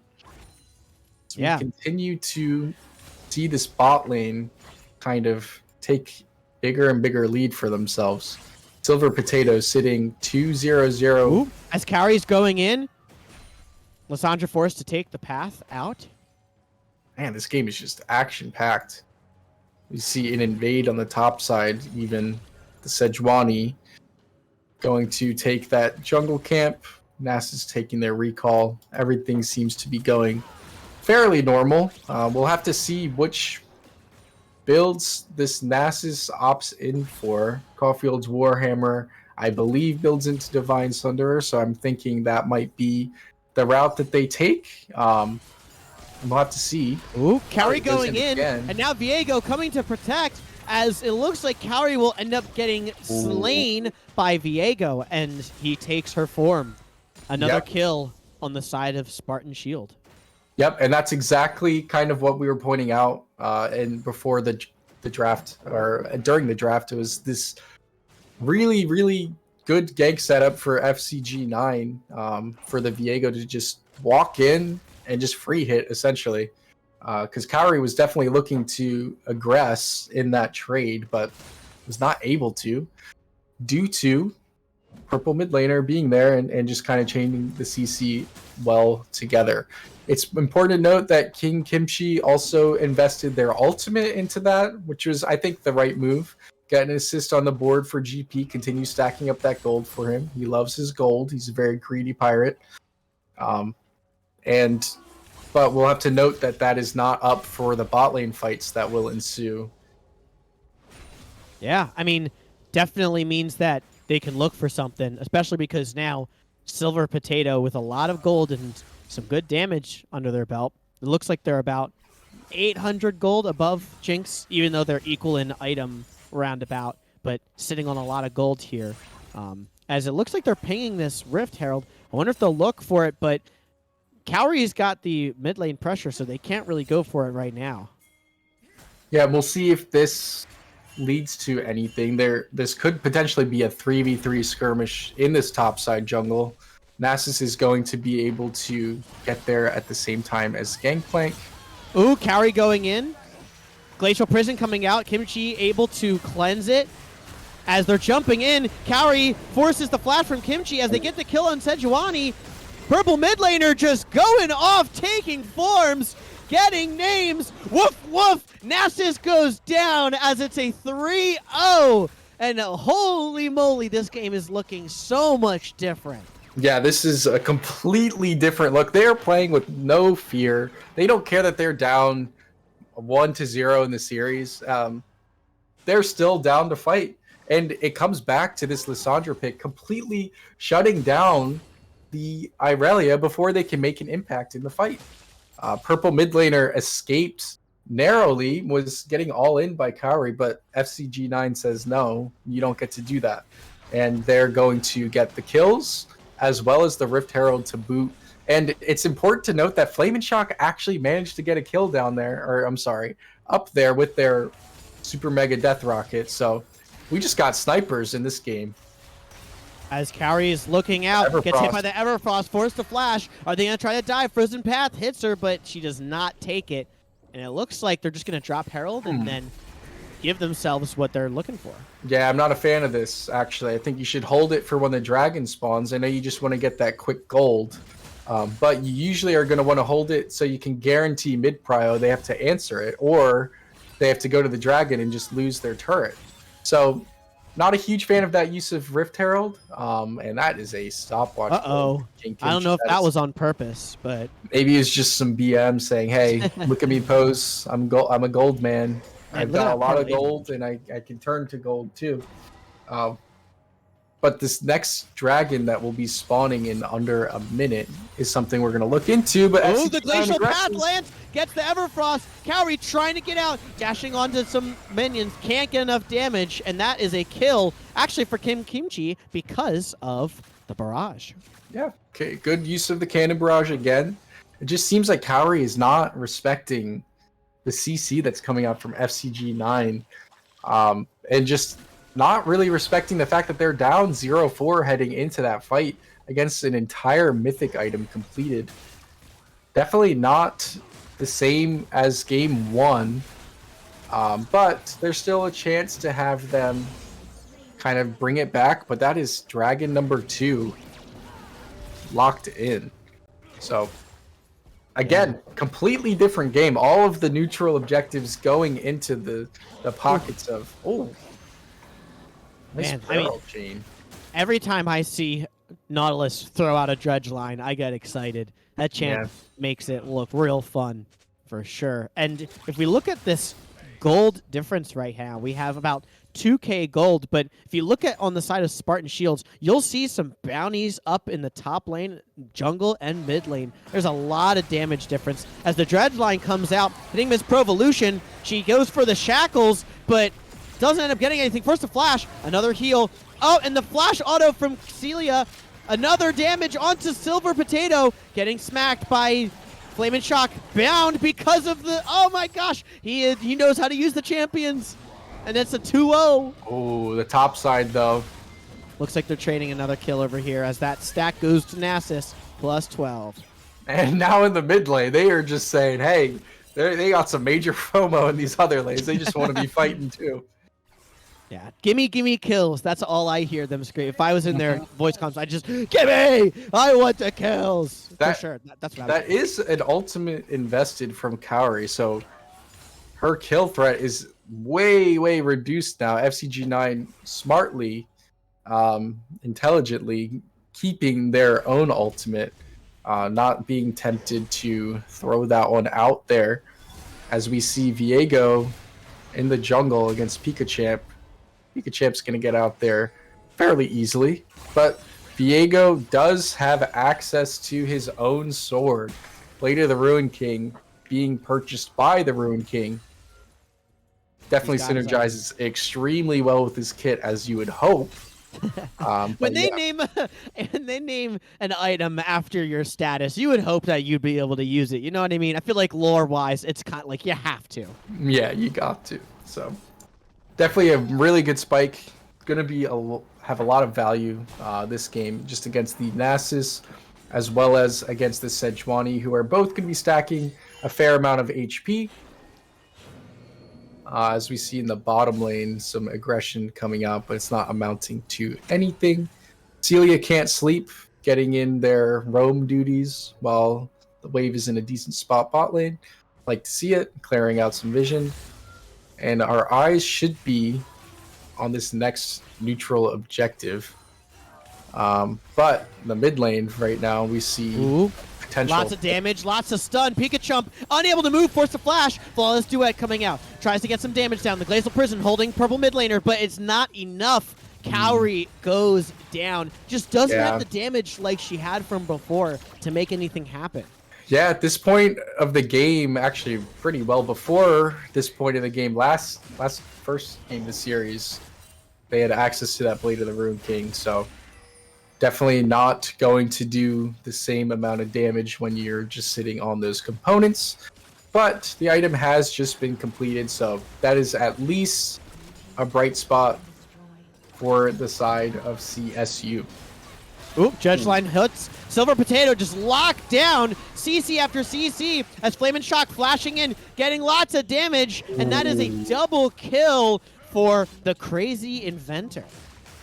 Nice bait from Celia Can't Sleep there. Baited out that black shield immediately without any hesitation throughout that dredge line into the ultimate, and the Jinx traps were perfect. They were picture perfect. So excellent CC chain. Really good use of the Jinx passive to go ahead and chase down Miss Provolution. And we just And missed the kill from Nasus in the top lane too. oh my gosh. Solo Bolo just absolutely My sneaking it apologies. under our eyes. And My it looks like apologies to Nasus is everybody. getting pretty big. Yeah, Nasus is going to be their shining light this game. Kaisa absolutely not out of the game at this point. Kaori is fairly behind. There's no hiding that, but does have access to the Blade of the Rune King for this upcoming Dragon or Herald fight. If I were the side of CSU, I would really push to at least trade one of these objectives, that being most likely the Heralds. We see a fight. Jet Charge coming out. FCG kind of stuck up behind the Mega Death Rocket, getting some damage down as Miss Pro getting autoed down by Jinx. She gets excited and starts popping off. Oh my gosh, it's just too good. And that is a lot of killage for them. And they're going to be able to get a free dragon now. Yeah, but it is important to note this, that Kaori did get that 600 gold shutdown onto the Lissandra, so that's going to fund your next item a little quicker. But that being said, that is sole point for the side of the shields. And with this Rift Herald being alive, you'd like to see them work their way over there. And maybe we'll see another fight. A lot of ultimates are down, so that is important to note, but the TP coming through does kind of spell that this is what they're going to look for. Yeah, this is a great time after they start this Rift Herald to kind of look at the state of the game here. They're about 5k up. They've got the ability to get this Rift Herald. We'll have to see if they try to fight this, but if I was on the side of CSU, I don't even know if you could, but it looks like they've got the numbers here because Jinx is in base, but it does not matter. Yep, the eye collected by Viego, who is still unkilled in this game, 504. Really, really nice performance from them. You got to give credit to FCG9 for kind of spoon-feeding those kills over, but nonetheless has been able to stay alive throughout this game and not hand over that major bounty that they are holding. Flame and Shock, after having a hard early game, 0-2, going from 0-2-0 to 5-2-4, also an impressive feat. Yeah, that's definitely not something easily done, especially when you're ADC and you feel like you're doing no damage, you know, just holding out, farming up, and then playing your range. Very, very well played by Flame and Shock. Yeah, and we got to look at these items being built in the top lane. As we know, the 2-item spike is online for King Kimchi on that GP. He's got the Navori spike with the Essence Reaver, going to be doing a ton of damage, hitting like a truck in these team fights. If they're able to land a barrel chain with some follow-up, they're gonna get deleted. So, and as we look on the other side, we see the Nasus building the Divine Sunderer, opting in for the plated steel caps, which makes me believe that they are not going to look for a lot of team fights this game, because the amount of CC that the side of Spartan Shields has, you would think he would want to go Merc Treads, but building purely for this 1v1 against the Gangplank, also going to get some value against the Jinx and the Viego. Still a very, very good option, even if he does go for the team fights, but I would prefer to see him in that side lane, causing issues, forcing trades to happen across the map. Looks like they're probably going to siege top lane with Eye of the Herald, as Jinx is kind of sitting here, not really knowing what's going on. I think Pikachu going in, forces the Glacial Path out, and that is a Glacial Prism also down. Nice try on the predict there, but FCG9 able to get away unscathed. Well, Pikachu looking out. Does not get hit by the stun. You know, I did want to note at this point, if we look at the stacks on Nasus, he has 444 stacks, and that is enough stackage to begin to hurt. He's going to be able to really get onto anybody he wants and smack down GP in a 1v1, as he's already done. So this is starting to look pretty good if I were Egashira. Yeah, definitely going to be very strong in the 1v1, as Nasus always has been. However, I think in the team fights, definitely not going to have the same impact that King Kimchi will. But we'll see if they are able to play that macro-oriented side lane style of play, and maybe just kind of turtle a bit until they're able to get more stacks on the Nasus, allow him to get some more items, allow him to get into the lane at which he can pressure the most. And hopefully his teammates are able to trade accordingly. So if he can get strong enough to where he needs 2 people to kill him, that means that there's a man advantage on the other side of the map. So hopefully they're able to utilize that, and that is one of Nasus's strengths. However, he is looking at grouping this dragon, so yeah, it looks like they're not wanting to give over this dragon here because it will spell soul for the side of Spartan Shields. So this is definitely something that could tip the game totally into Spartan's favor, and they're clearing out some vision, just looking for something. I will say the Cloud Dragon is not the most powerful soul as far as combat stats. Still a very, very good soul, and if you can take any soul, you should.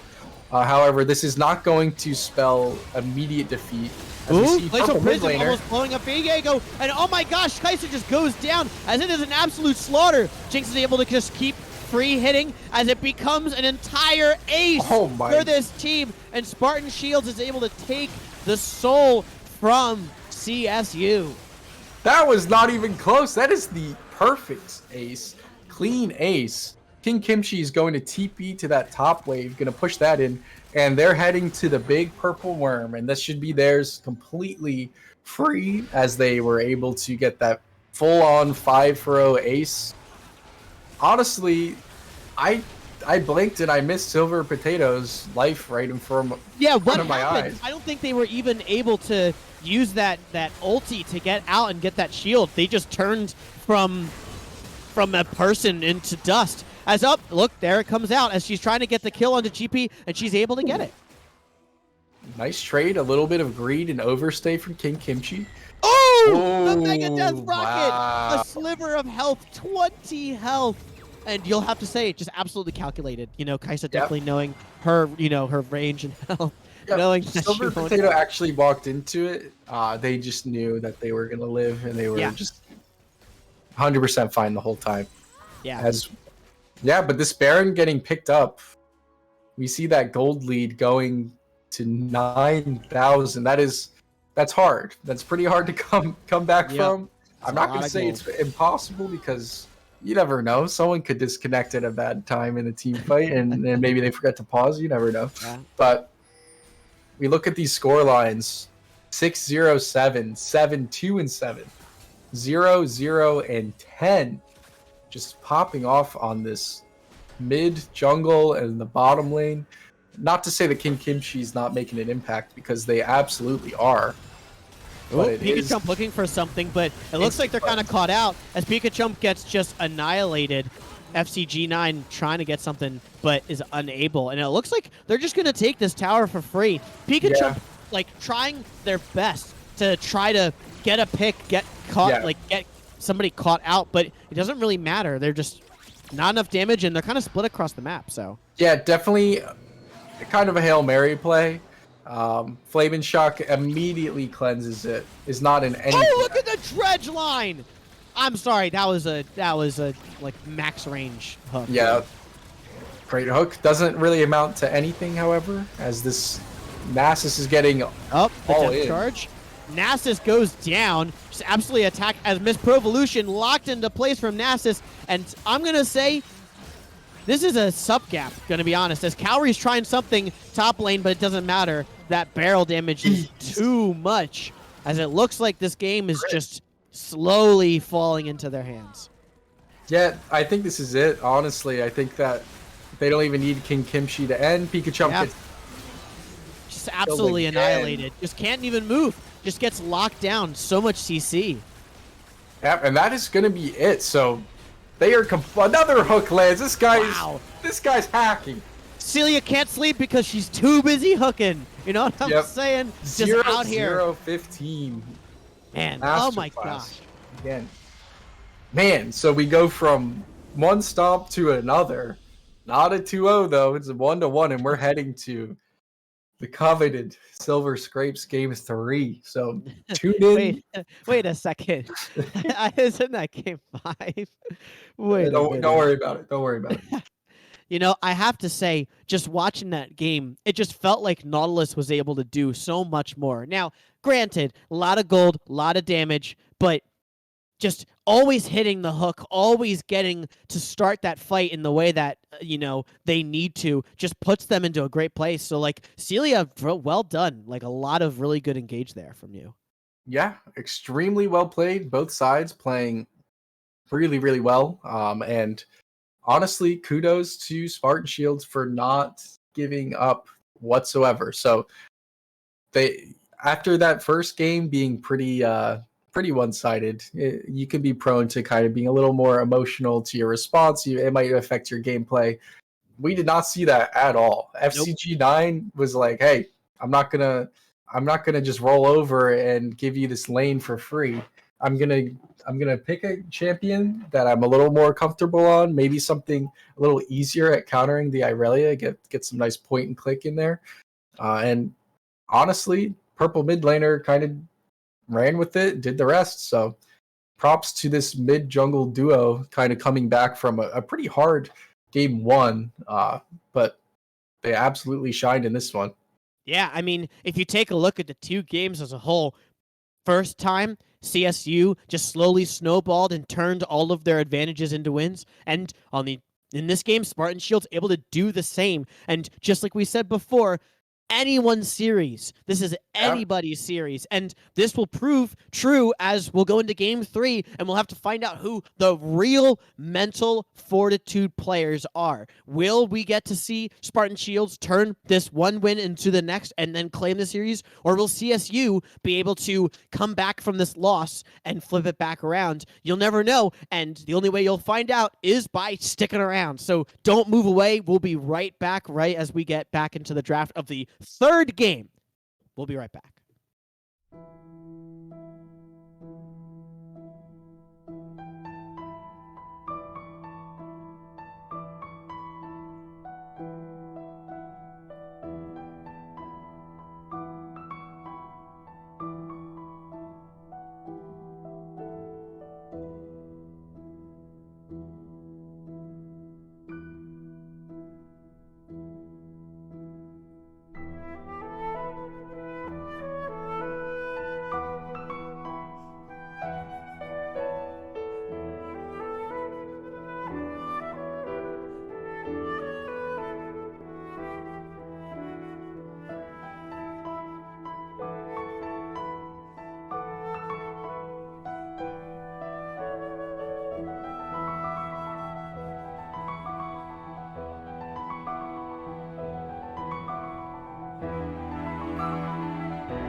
Alrighty, folks, it's time. Game 3. It's hype.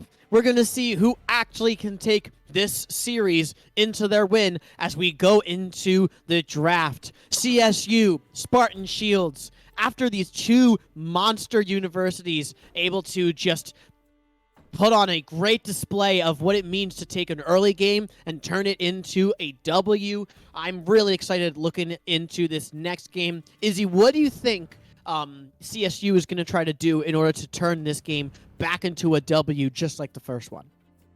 I mean, we're gonna have to see a little bit more confidence in the lane matchups that they decide to opt into.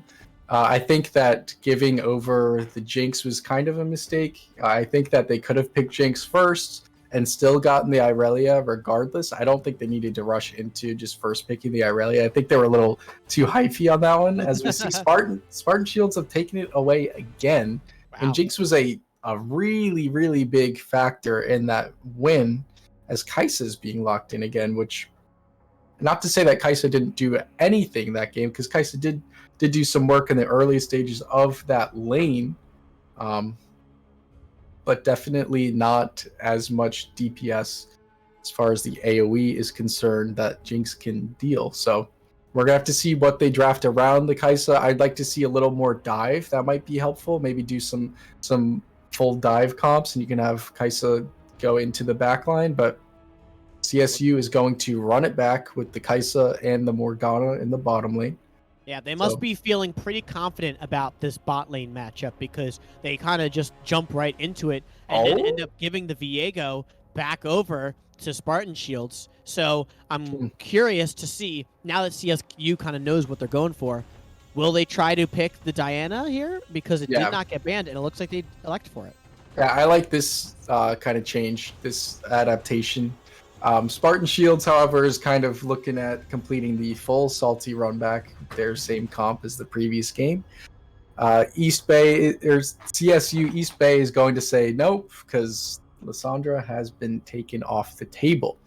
I wonder if the Irelia ban will be coming through at the end here, because we see the Yasuo, and there it is. There it is. We're going to have a new mid laner for Kaori to pilot, and we'll have to see what they decide to lock in. And CSU, where are you going to put your counter pick? Are you going to put it top lane or mid lane? And it looks like it's going to be mid lane with the Ornn being locked in. Yeah, they're looking for Kaori to turn a mid lane matchup into their favor by giving that counter pick. And Ornn especially just a good pick all around. So why wouldn't you give your counter pick to someone who can, really monster the game away when you can just pick Ornn? And it looks like they're picking Mordekaiser as they hover it over.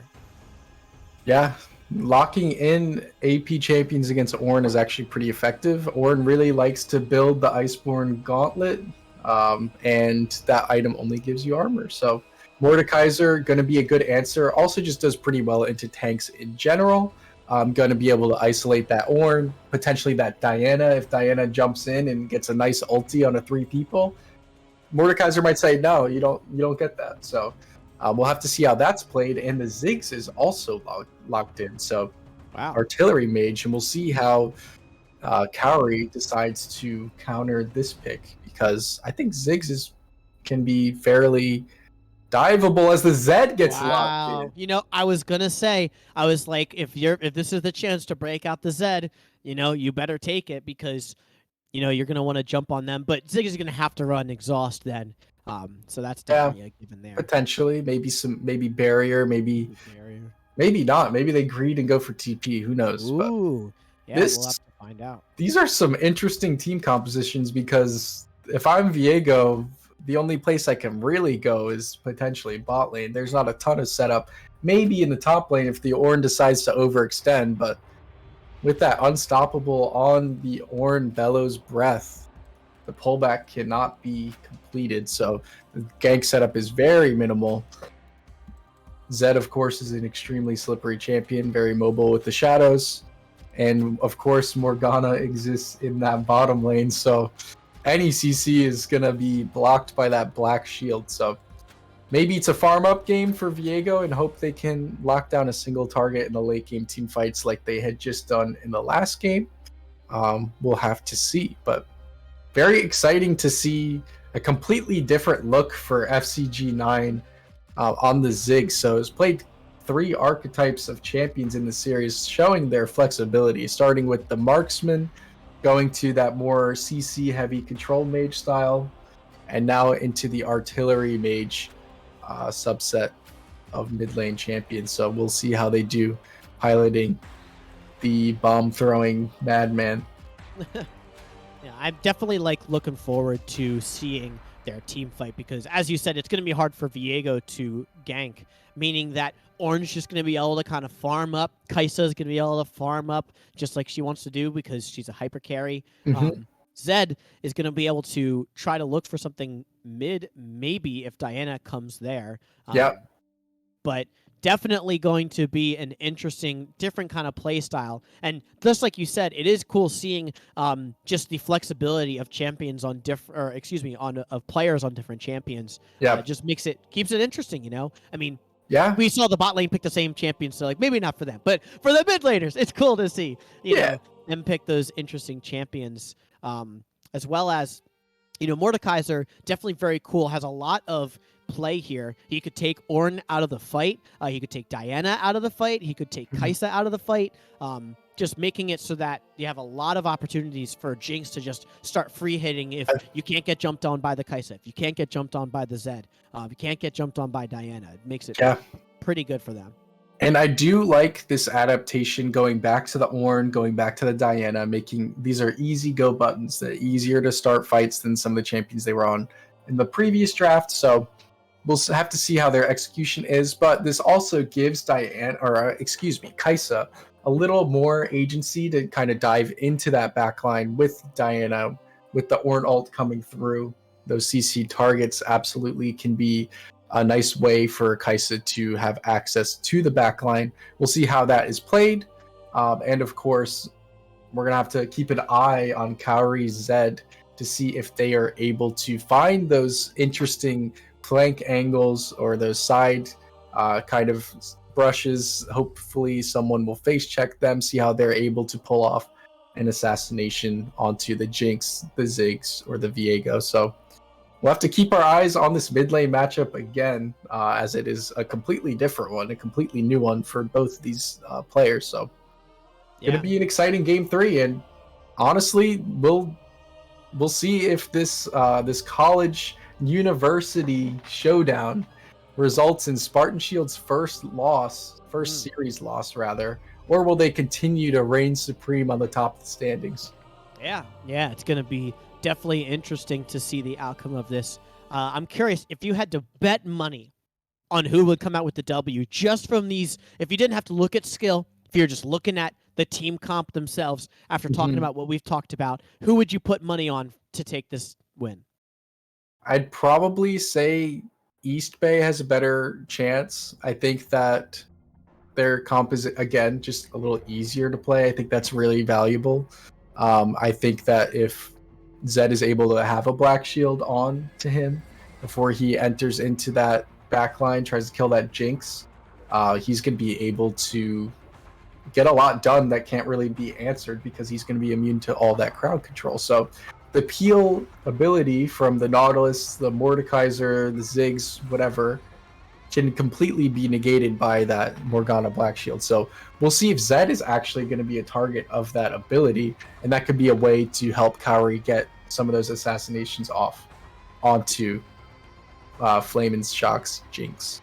Yeah, and something I was thinking about was I don't really know if I would want to go in as either of these teams, right? Because if you're Nautilus or Viego and you try to make a move and Morgana Black shields you, and you get stopped, right? Like Zed can jump through, Ornn could pull out the Ornn horn and try to counter, Diana could jump into the back line, and then vice versa. If you're on East Bay and you move too fast, you jump too quick, Mordekaiser jumps in, takes you out of the fight, Viego or Nautilus just peels back and Jinx gets the free hit. Like, this is kind of one of those moments where you start wondering, like, if you start a fight, do you lose? And so we'll have to figure that out as we go for a small break before we jump into this next game.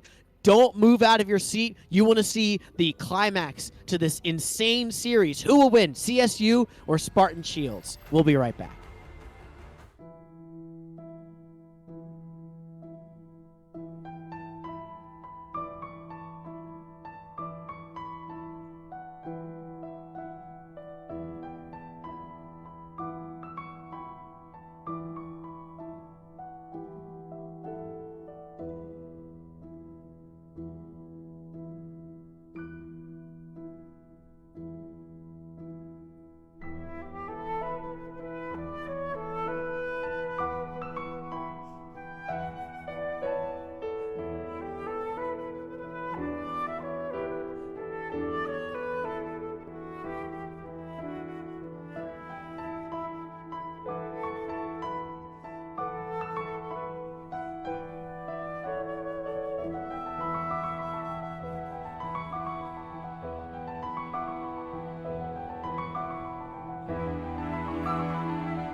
All right, it's time. Game 3. We're looking for the invade as Spartan Shields starting to go around the opposite way, but This is gonna be crazy. They're gonna go around each other's jungle and maybe meet yeah, back in the river at the very end. That would are they be going to go kiss in very the interesting. alcove? Question mark. Maybe they were all chatting and said, "Hey, meet me in the alcove for some level 1 shenanigans." Wow, and it's just, now the question is, where will they see each other, or will they just go back the way that they came? Who even wins this? It's so hard to say. Yeah, you got the bind on one side, you got the hook on the other. Cowrie and Egashira are not here, so it's a 3v5. Oh, misses the bind. Oh, the dredge line. Nothing comes out of it, and man, that was a whole lot of nothing. A huge letdown. I am disappointed. Goodbye. I'm off. I'm done. You know, it is interesting though. Got lots of words out of that for the side of Spartan Shields and CSU. You kind of know where people are moving.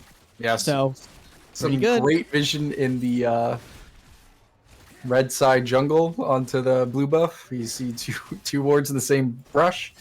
Better safe than sorry. So, I mean, it burns brighter. You know, those wards. You know, they just shine a little brighter, and you get to These are facts. See it a little bit more clear. As we see, pretty standard rune choices across the board. We see the Grasp from the Ornn, Conqueror from the Mordekaiser, Conqueror from both junglers. We see that Arcane Comet in the mid lane for FCG9 piloting that Ziggs. Cowrie has opted for the Conqueror, a little more sustained damage, less burst than the Electrocute. But it has become a little more standard for Zed players these days to opt in for Conqueror. So nothing crazy. And then lethal tempo for both, not both supports, both AD carries. Ooh, King Kimchi. Crazy trades in this top lane. Wow. Lots of damage coming out from Egashira. There's pings coming from Pikachump to invade this blue buff, which, if you don't know... He jumps right in! The wolves! Autoing, dashes onto him, the stun out. Purple mid laner able to claim it, but is now getting autoed down as the first blood goes to Diana. Nicely done. Honestly, I did not think that would go that well for Pikachump. He clearly saw something I didn't to go for that invade onto the wolves. Definitely knows this matchup, knows their limit, knows they can take that W in the 1v1. Perhaps Yeah. if Diego still had his Shadow or his Mist still available, gets the attack speed bonus, maybe that fight looks a little different, but did not have access to that ability, while Diana had access to all three of hers. So for the most part, just farming in all the other lanes, but that's a nice kickstart to Pikachump's wallet here, getting that first blood. Yeah, it's definitely going to help Diana if they want to go for something in the future after they spend that gold, because you'll just get a little bit of extra damage, a little bit of extra help, and hopefully Diana turns that little bit of lead into a little bit more of a snowball, because definitely going to need it for sure as this Yeah, dragon starts to time up. yeah, exactly. So maybe that'll be where the leads kind of shows itself, is in these objective stacking. But tragically for purple mid laner, does not have the flash. Pikachump able to get the kill with the red buff, not needing to flash follow. So that is going to be something to keep your eye on. It's a trade coming in mid lane. Kaori lands those shurikens pretty well. Viego trying to look for something top, but is unable to because Orange just skedaddles his way out of there with his searing charge, and so it looks like Diana's going to take this bottom scuttle for free. Yeah, let's look at the mid lane here, as it looks like both junglers are in the area. Going in, Kaori just jumping in, has to flash, satcheled away. Oh, the flash out from C. Oh my gosh, FC's getting the kill. Wow, you don't expect the Ziggs getting the kill in the early lane. Of course, purple mid laner was there to help, did not actually get an assist, but their presence alone makes Kaori kind of play a little differently. But Pikachump is just taking full advantage of the fact that they are ahead in the jungle, but you see the Diego meeting up here. Ooh, actually getting that smite off, so that is going to go to purple mid laner. Down. They're going in. Pikachu kind of forced away as purple mid laner trying to get some damage off. The Zap flashed away from, and Diana sneaks away. Yeah. As up top, King Kimchi trying to get a kill here. Will they be able to get it? And the flash over does not matter. Egashira able to get the solo bolo kill at the same time. Wow. That was a nice attempt from King Kimchi to flash over that knockup. However, the dash itself, I believe, is what killed the Mordekaiser, so didn't actually flash the damage, just flashed the knockup. Of course, we're going to look in the top lane now. Purple mid laner going to look for this gank. Forcing the flash out. Nice. Well played by Egashira. Probably a little greedy to overstay in this wave. But it does get under the tower regardless, so not really going to be punished, not going to get frozen on here in the top lane. The dragon does get started by the side of CSU.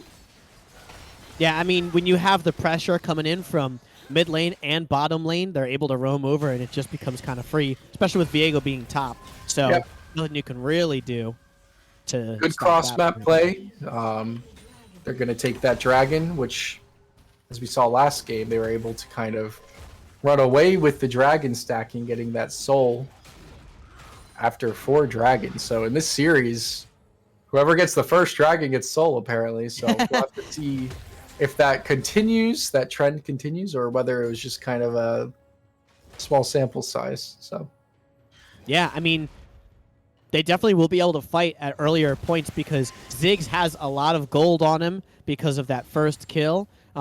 So if he's able to get mid-prio at the next dragon, definitely becomes fightable. As you look in the bot lane, it's pretty even Steven here. You know, you have a little bit more gold on your Kaisa with 24K, or excuse me, 2400, and Jinx only having 2300, but still definitely anybody's game as King Kimchi trying to get lots of damage out with the passive. Trade. And look at that tick damage. It's pretty good. Yeah, excellent trade from King Kimchi. This is kind of the point in the matchup that kind of really kind of swings towards Mordekaiser once he gets access to some of that ability power. Despite being down in items, pretty significant margin, still winning out on those trades just due to the way those two champions kits interact. But we do see Pikachu up here in the top lane. Gonna get spotted by that ward though, and it doesn't really amount to anything. We'll see if Viego tries to make a play here, sitting on a control ward unseen. But Cowrie kind of seems to know better as they sit back and let Ziggs push the wave in. We see As Viego just walks over to the other side. Looks like Pikachu was thinking about doing the Herald there, decided against it, didn't have any vision onto Viego. Viego walking into the river now, going to be starting it up themselves potentially after getting a ward down. So they have Prio in the mid lane. They got pushed. Cowrie's on a little bit under half HP. I think this is a good solid call. And of course, your Mordecai. Oh, all in. As he dashes in, gets a lot of damage off. TP's away, and oh my goodness! Ooh. The freaking swish coming out from Ziggs with the Mega Inferno Bomb from downtown. Yeah, really good play from FCG9, holding that ability for the last moment until Cowrie jumps back to that initial ultimate shadow. Going to, like you said, hit nothing but net on that pretty long range ability. So again, I mean, it's also the size of the mid lane entirely, so it's like, is it hard to miss? Is it I hard don't know. to? Well, we'll call it skill and give it up to FCG9. Yeah, this game is completely dead even. The only thing really separating them is the dragon count. However, the neutral of the Rift Herald has also been taken, so you could honestly make an argument that it is completely even, and their gold should be increasing by getting these 2 plates in the mid lane, potentially 3 actually. And a lot of gold going over to the side of CSU. And as we know, or excuse me, Ziggs loves when these turrets are low HP because he can just satchel charge onto them and execute them, and it's gonna really blow open that gold lead because once Ziggs gets mid tower, you get a lot more access to the map, and he can move and rotate. Since he has that TP, he can actually go into the side lane, not necessarily to split push, but can catch waves in the side lane, and join his team when needed. So we'll have to keep an eye on that mid lane tower, as it's going to be crucial for the upcoming dragon fight as well. Yeah, something I'm kind of noticing here from this game in particular is how slow it seems to be, and it seems that each team is taking a little bit more calculation when it comes to these fights. You know, they're not, choosing to just fight willy-nilly when they can. When they've got the junglers running around, the junglers are farming a little bit more, just not able to find as many times to roam around. So definitely an interesting change of pace in this third game. Yeah, with both bot lanes recalling, it looks like Miss Provolution actually did cancel her recall. That means that the side of the shields are going to get to this dragon first. So we'll have to keep an eye on the Viego. See the Ziggs getting out of dodge here with that satchel charge. We're going to definitely see a team fight brewing here. And it looks like CSU actually has the advantage here as the flash dredge line comes out. Pikachu trying to flash out, kind of gets stuck. Moonfall comes down, but the kill still goes over to purple mid laner as the depth charge attaches onto Morgana, allows them to dash on, and that is a kill now for Nautilus. And it looks like what used to be pressure has now turned into kills, and they are now able to get this dragon. As the death mark comes out from Zed, trying to get the damage, and he barely sneaks it out with the ignite. Yeah, really, really nice play from Celia. Can't sleep. No hesitation on that flash. No hesitation on the hook. Just chain CCing that Diana down, who crucially was not able to make an impact with that team fight ultimate. Really, really nice play, and unfortunately, Miss Provolution did use the black shield onto Silver Potato, so that depth charge was able to connect onto her. without any issue with the Black Shield. So really nice play on the side of Ooh, as Miss Provolution gets their hooked, fight. then the exhaust on the Silver Potato. Jinx just free hitting as they take one and then two. But, it looks like she's able to flash ulti away. Oh, so much damage, but unable to get the kill onto Silver Potato. That's another 2v2 kill. This bot lane is really showing up in this game 3. Not like they haven't before. So we see Diana looking at this augmented blast cone. It's a lot of distance covered. Who dashes over, locked into place. Pikachu now stun locked, and the autos just take it. Jinx so much damage, and the Mega Rocket! Ooh, man, Jinx is feeling good, feeling herself. There's a lot of gold now, able to spend 55k, or 5.5k, excuse me. 55K! 55 million K! Wow. So much gold. That Pikachu is going to want that one back. Really nice trap usage by Flame and Shock, going to prevent two-man Moonfall, I believe. Ability to hit both of them, kind of pull them into that center and get that massive AoE damage on top. Unfortunately for them, they were not able to get that ability off in time, but that's due to Flame and Shock having a nice placement of those traps, as well as a really, really nice Mega Inferno Rocket, Super Mega Death Rocket. As Man, these lot of Super Mega Omega damage, Mega Boom Boom sticks from Ziggs and Jinx. That is a depth charge coming in. FCG9 being patient with the ability. Oh, and the satchel forces the death mark. Zed trying to get a kill here.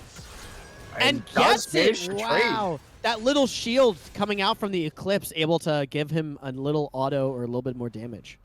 Yeah, excellent trade from Cowrie. Definitely going to want those trades when it's investing 2 members. Hopefully, in the 2v1, they get some advantage, but it honestly looks like there's going to be a fight coming down here. The Zap hitting Morgana forces the bind out as Kai'Sa tries to auto. Now stuck behind the Chompers. Lots of damage coming out from Jinx, but it does not amount to any kills, but a lot of damage as Diana looking for something here. Will they push up too far? I don't think so. It just turns into a lot of damage. Yep. Yeah. So, looks like there was a ward by that blue buff. So that's where they were able to spot him out. Oof, that hook is a whisker away from hitting Miss Provolution. Let's look at some of these items in while we got some downtime. Actually, there could be a 2v2 in the top lane. Doesn't look like it, though. So we see on the side of CSU, you've got Ornn rocking that Radiant Virtue. Super, super good item. Gives your team a bunch of HP as well as some nice stats, giving them ability. Ooh, Cowrie forced away, trying to get out of here. Deathmark coming out, trying to get damage, but it is too late, and down he goes. I'd like to highlight that purple mid laner. Oh, there's potentially more going down. Man, as bottom lane, it looks like it's a 2v2 fight. Super Death Mega Rocket is blocked by Miss Provolution. Missing the bind. A lot of damage there. That exhaust was used by Nautilus as well, so that is now gone. Yeah, and I'd like to highlight that purple mid laner and that mid lane gank onto Cowrie. Held that W for so long. Was able to make sure the stun came through. Did not pull the trigger too early. Didn't miss it well. Zed was untargetable during that ultimate. So nicely done. Of course, it's a 1v3. You'd expect them to win, but something to point out. Some small adjustment being made by purple mid laner that reaped the reward of a kill in the mid lane. Looks like Dragon's coming up here now, and CSU a little bit late to the party, and so it seems as if they will have to give it because they don't have any pressure. Yep, with Cowrie being in the top lane, Egashira does not have ultimate. Miss Provolution and Silver Potato also missing their ultimates. It's just a losing fight. You're already down a bunch of gold. You're down some item breakpoints as well. You don't want to throw the game further into a deficit. Fortunately for them, they do have that one dragon, meaning that this wasn't Soul Point. They have a lot more time to kind of scale back into this game. So we see some Oh, Black Shield is down. Celia looking for something. Misses the hook as a TP coming out. Will they get stuck out as the Moonfall locking Viego into place? They get that kill, and they look for more. Cecilia can't sleep, trying her best to peel, but ends up getting that kill. And now Igashira caught out, and what used to be a cool look for kills now turns into a lot of death. Yeah, once again, it's a 4v5 fight, and they go down 4-for-1. They do get a shutdown off purple mid laner, but hey, he's typing worth in all chat.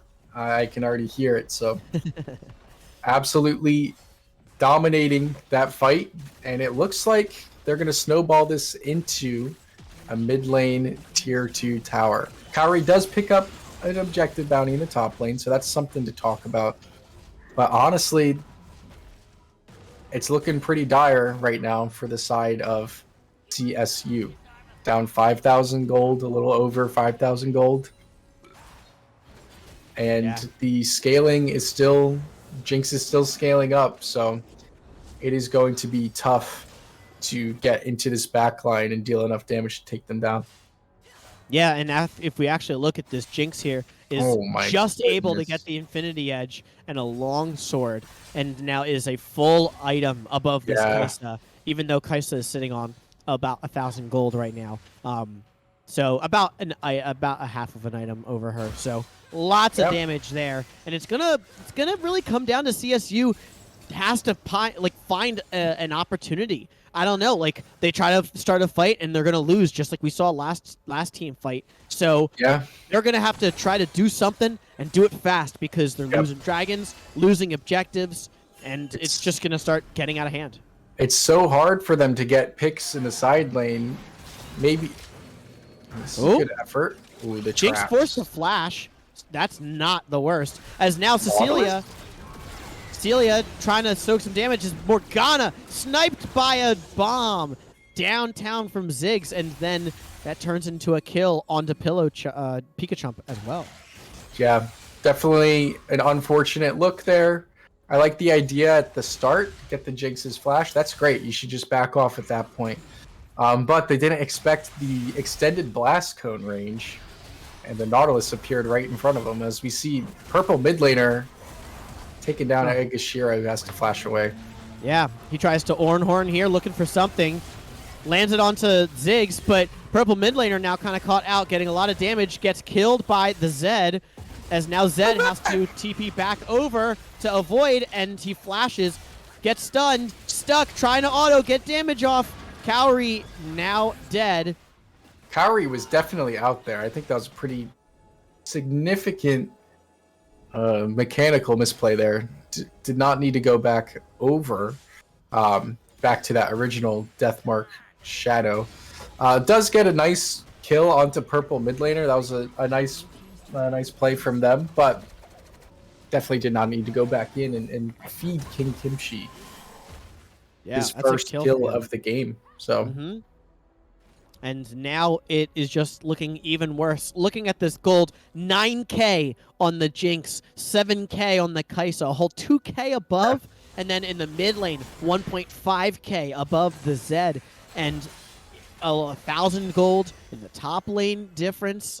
That is a lot of gold sitting on the side of Spartan Shields, and now can look for this objective here. Yeah, something we always have to keep track of are these ornaments, these Orn item upgrades that he gets throughout the game by leveling up his teammates' items. So as we see, he has his own. The Radiant Virtue has transformed into the Primordial Dawn. And are they doing the Baron trade for Dragon right now? This is a phenomenal call from the side of CSU. Diana shreds Baron with Nashor's Tooth. This is a great play by them, but I think they sniff it out as the rocket comes through. Oh, barely misses. Wow. Yeah. And that's Baron for them. See, this is the thing. This is how you start to take the game back into your own hands. They looked for the opportunity, and they're able to get an objective, which will now kind of stall the game out. With the Baron buff, they'll be able to keep their waves pushed out, maybe even look for their own set of towers, as just Soul Point goes over to the other team. Yeah, that is excellent. They've at least bought themselves the amount of time that the Baron buff will last. Oh, as Kimchi looking for something, brings Pika into the Death Realm, autoing, down, gets the kill, takes her stats, and brings him over to Egashira. Come here, boy! I'm coming for you! As he goes back onto him. Ornn trying to now get onto FCG9, but it is so close as he gets pulled away with Depth's Grasp, and that is a kill onto Ornn. In the mid lane, purple mid laner nearly goes down. That's a... Okay, the Death Rocket doesn't actually amount to anything. Was looking to just stop the recall of Kaori. But is able to get back to base scotch-free. So we continue to see this Jinx. Oh, what is Silver Potato doing? Caught out with the flash. The Black Shield not quick enough. That's just bad pathing on their part. As now Miss Provolution forced to flash away, still getting hit by the Zap Zap. Jinx kind of wishing that she had her ulti to get this kill. As we see Kaori looking for this all-in. Gets the death mark, goes on to her, a lot of it damage, but he gets exhausted, trying to auto, and it is not enough, and Flamin' Shock gets the kill, and that is 3 Barons now gone. Or excuse me, just 2. Yeah, 3 because of the Ornn. Yeah, I was right. Yep. So Miss Provolution is going to be holding on to that Baron buff. Actually is the sole Baron survivor. Pikachu goes in. Just going in. The Moonfall getting lots of damage off. One-shots the Jinx as she dashes onto Celia, trying to get the kill. Look at these auto attacks. Just swap, swap, swap as he tries to hook onto Miss Provolution, but it's too late. But mid laner trying to do something as he's forced to flash away as well. Kaisa now coming into the mix as they get the kill onto Viego. Now chasing down FCG9, gets the slow from the Ornn Horn, and it is now 4 kills on the side of CSU. This is what they've been looking for. The turn of the tide. They lost their Baron, but they're now able to get kills and the mid tower. I think that this is a phenomenal comeback play from them. Mordekaiser is actually forced to TP back, protect this tower. The rocket will be missed, but hey, they will take those kills. Excellent, no hesitation play by Pikachu. Really understands their item spike. Sitting on those 2 items, having the Hex Tech Rocket Belt, a little more of this bursty style. Kind of caught Flamin' Shock off guard. Was already pretty low, but completely annihilated her. And as we can see, Ornn is continuing to get these levels. He's getting closer to level 16, doesn't quite have it yet. But we assume that the Ornn upgrades will continue to come in. And that in itself, I believe the Ornn upgrades are all equal to about 1,000 gold worth of stats. So honestly, right now, because of the Ornn items, the gold is very, very even. And this next dragon fight, it's going to be down to teamfight execution by a mile. And we'll see if this Jinx is able to remain alive, because that is where the major source of damage is coming from.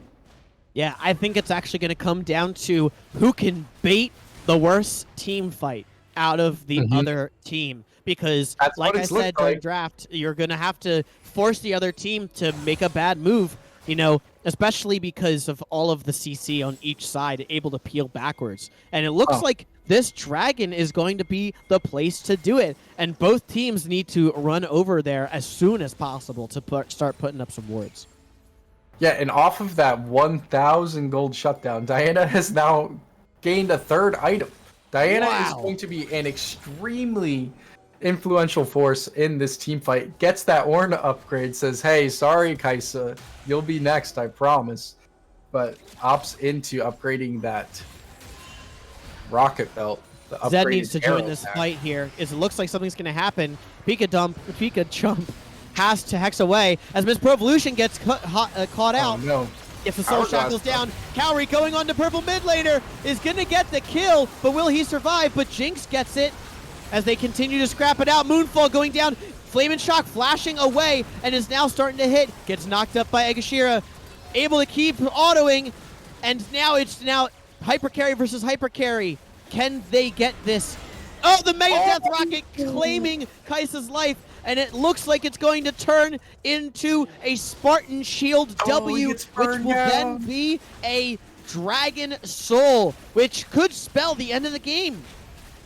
Yeah, and I have to highlight Celia can't sleep. The insane value from that exhaust onto Pikachu, who was jumping in onto Flamin' Shock. Yeah, Flamin' Shock flashed away, but the initial damage was exhausted. And honestly, look at how low Flamin' Shock is. If that exhaust didn't come through, they probably would have died in that fight, and the team fight would not have gone the same way. However, they are alive. This Baron is a bit optimistic. A little risky as Zed's trying to go over. Let's see, can he do something? But Diana's not even coming. They're just giving it. Oh, Zed going in, trying to get the one shot, jumps back on Cecilia. He probably will get the kill, but I don't think it's... Oh, wow, he doesn't, because he's just too tanky. Nautilus is too tanky. Yes, but we also have to highlight what these Chemtech dragons do. You actually get reduced damage the lower health you are. So they have, well below 50% health. He is gaining 11% damage resist and 11% increased damage. So that adding to the fact that Zed is already having a hard time killing some of these targets that are low, that soul is going to just influence that even further. Yeah, I mean, if we look at this the last fight at Dragon, Zed jumped onto purple mid laner, is able to get the kill, but he got one shot by Jinx, and then Jinx just able to peel herself because of all of the CC. Pikachu is caught here, potentially. Nope, just going to pass through. Celia looking for something. The hook forces the dash. Yep, nice use of the upgraded arrow pack, which is the rocket belt upgrade from Ornn, to avoid that dredge line coming in. That's 3 items from the Ornn. Let's see. A war on 2 fronts here. Taking a playbook from Germany. Let's see if they can get something. Jinx has 4 items completed, including the Runaan's Hurricane. Just going to be dishing out a ton. Oh, look at this damage. Look at this. Look at these autos. And it doesn't even matter. Look, just rocketing people down as she just takes 1. Another she kill. Takes 2. Will this These be are a unassisted penta? kills. She's literally just carrying the team with these 4 items. The hyper carry. Ornhorn coming out. Gets depth charged. It cancels. Zed tries to jump onto Flamin' Shock. Trying to get around, but it doesn't matter. Jinx gets 1 kill. Jinx gets 3 kills. Oh, but Kai'Sa is able to get a kill of her own. Jinx is looking, and that is going to be it. Spartan Shields taking the game back, and that is a W, and they keep their undefeated series wins on their table. They complete the reverse sweep. They go down game 1 in a really commanding win from the side of CSU. They say, hey, that doesn't matter. We're going to keep focusing on what we need to do to achieve this series win. And honestly, this team fighting towards the end was phenomenal. I really loved that the depth charge was used to cancel that Call of the Forge God, as well as the Death Realm was placed onto the Zed that's diving in the backline onto the Jinx, so that he can't actually follow up and do any damage. Really, really nicely played, keeping this Jinx alive. Only had 1 death, 16, 1 and 11, 38,000 damage dealt. Really, really solid performance from Flamin' Shock. Definitely the MVP of that match. Shout out to Celia, can't sleep as well. Only dying once on the Nautilus is pretty impressive. And just the team play came through. And when their backs were against the wall, they knew how to stay as a team, and they really rallied together, and it was just a pleasure to watch. Yeah, something also to consider. Viego stole Jinx's penta, so purple mid laner, you owe your bot laner an apology, because that is a penta in a tournament game. So you definitely owe them an apology. But seriously, well played by every team. Definitely made for some really entertaining games, especially because each team was able to show their proficiency on their champions in one way or another. And you can just tell that they are taking this seriously, that they are not allowing these losses to get into their heads, especially with Spartan Shields. Losing the first game, they could have tilted out of their minds, but you're able to keep cool, carry on, and claim the W for your team. So great stuff from them, especially for Jinx there, just knowing how to put on your rocket and just start autoing people down. I guess it's not that much skill, but like it just goes to show, It's like, when you knowing take those. your early game and you are able to snowball, it shows itself in that extra damage, and you can win the game for your team there. So definitely well played on their side.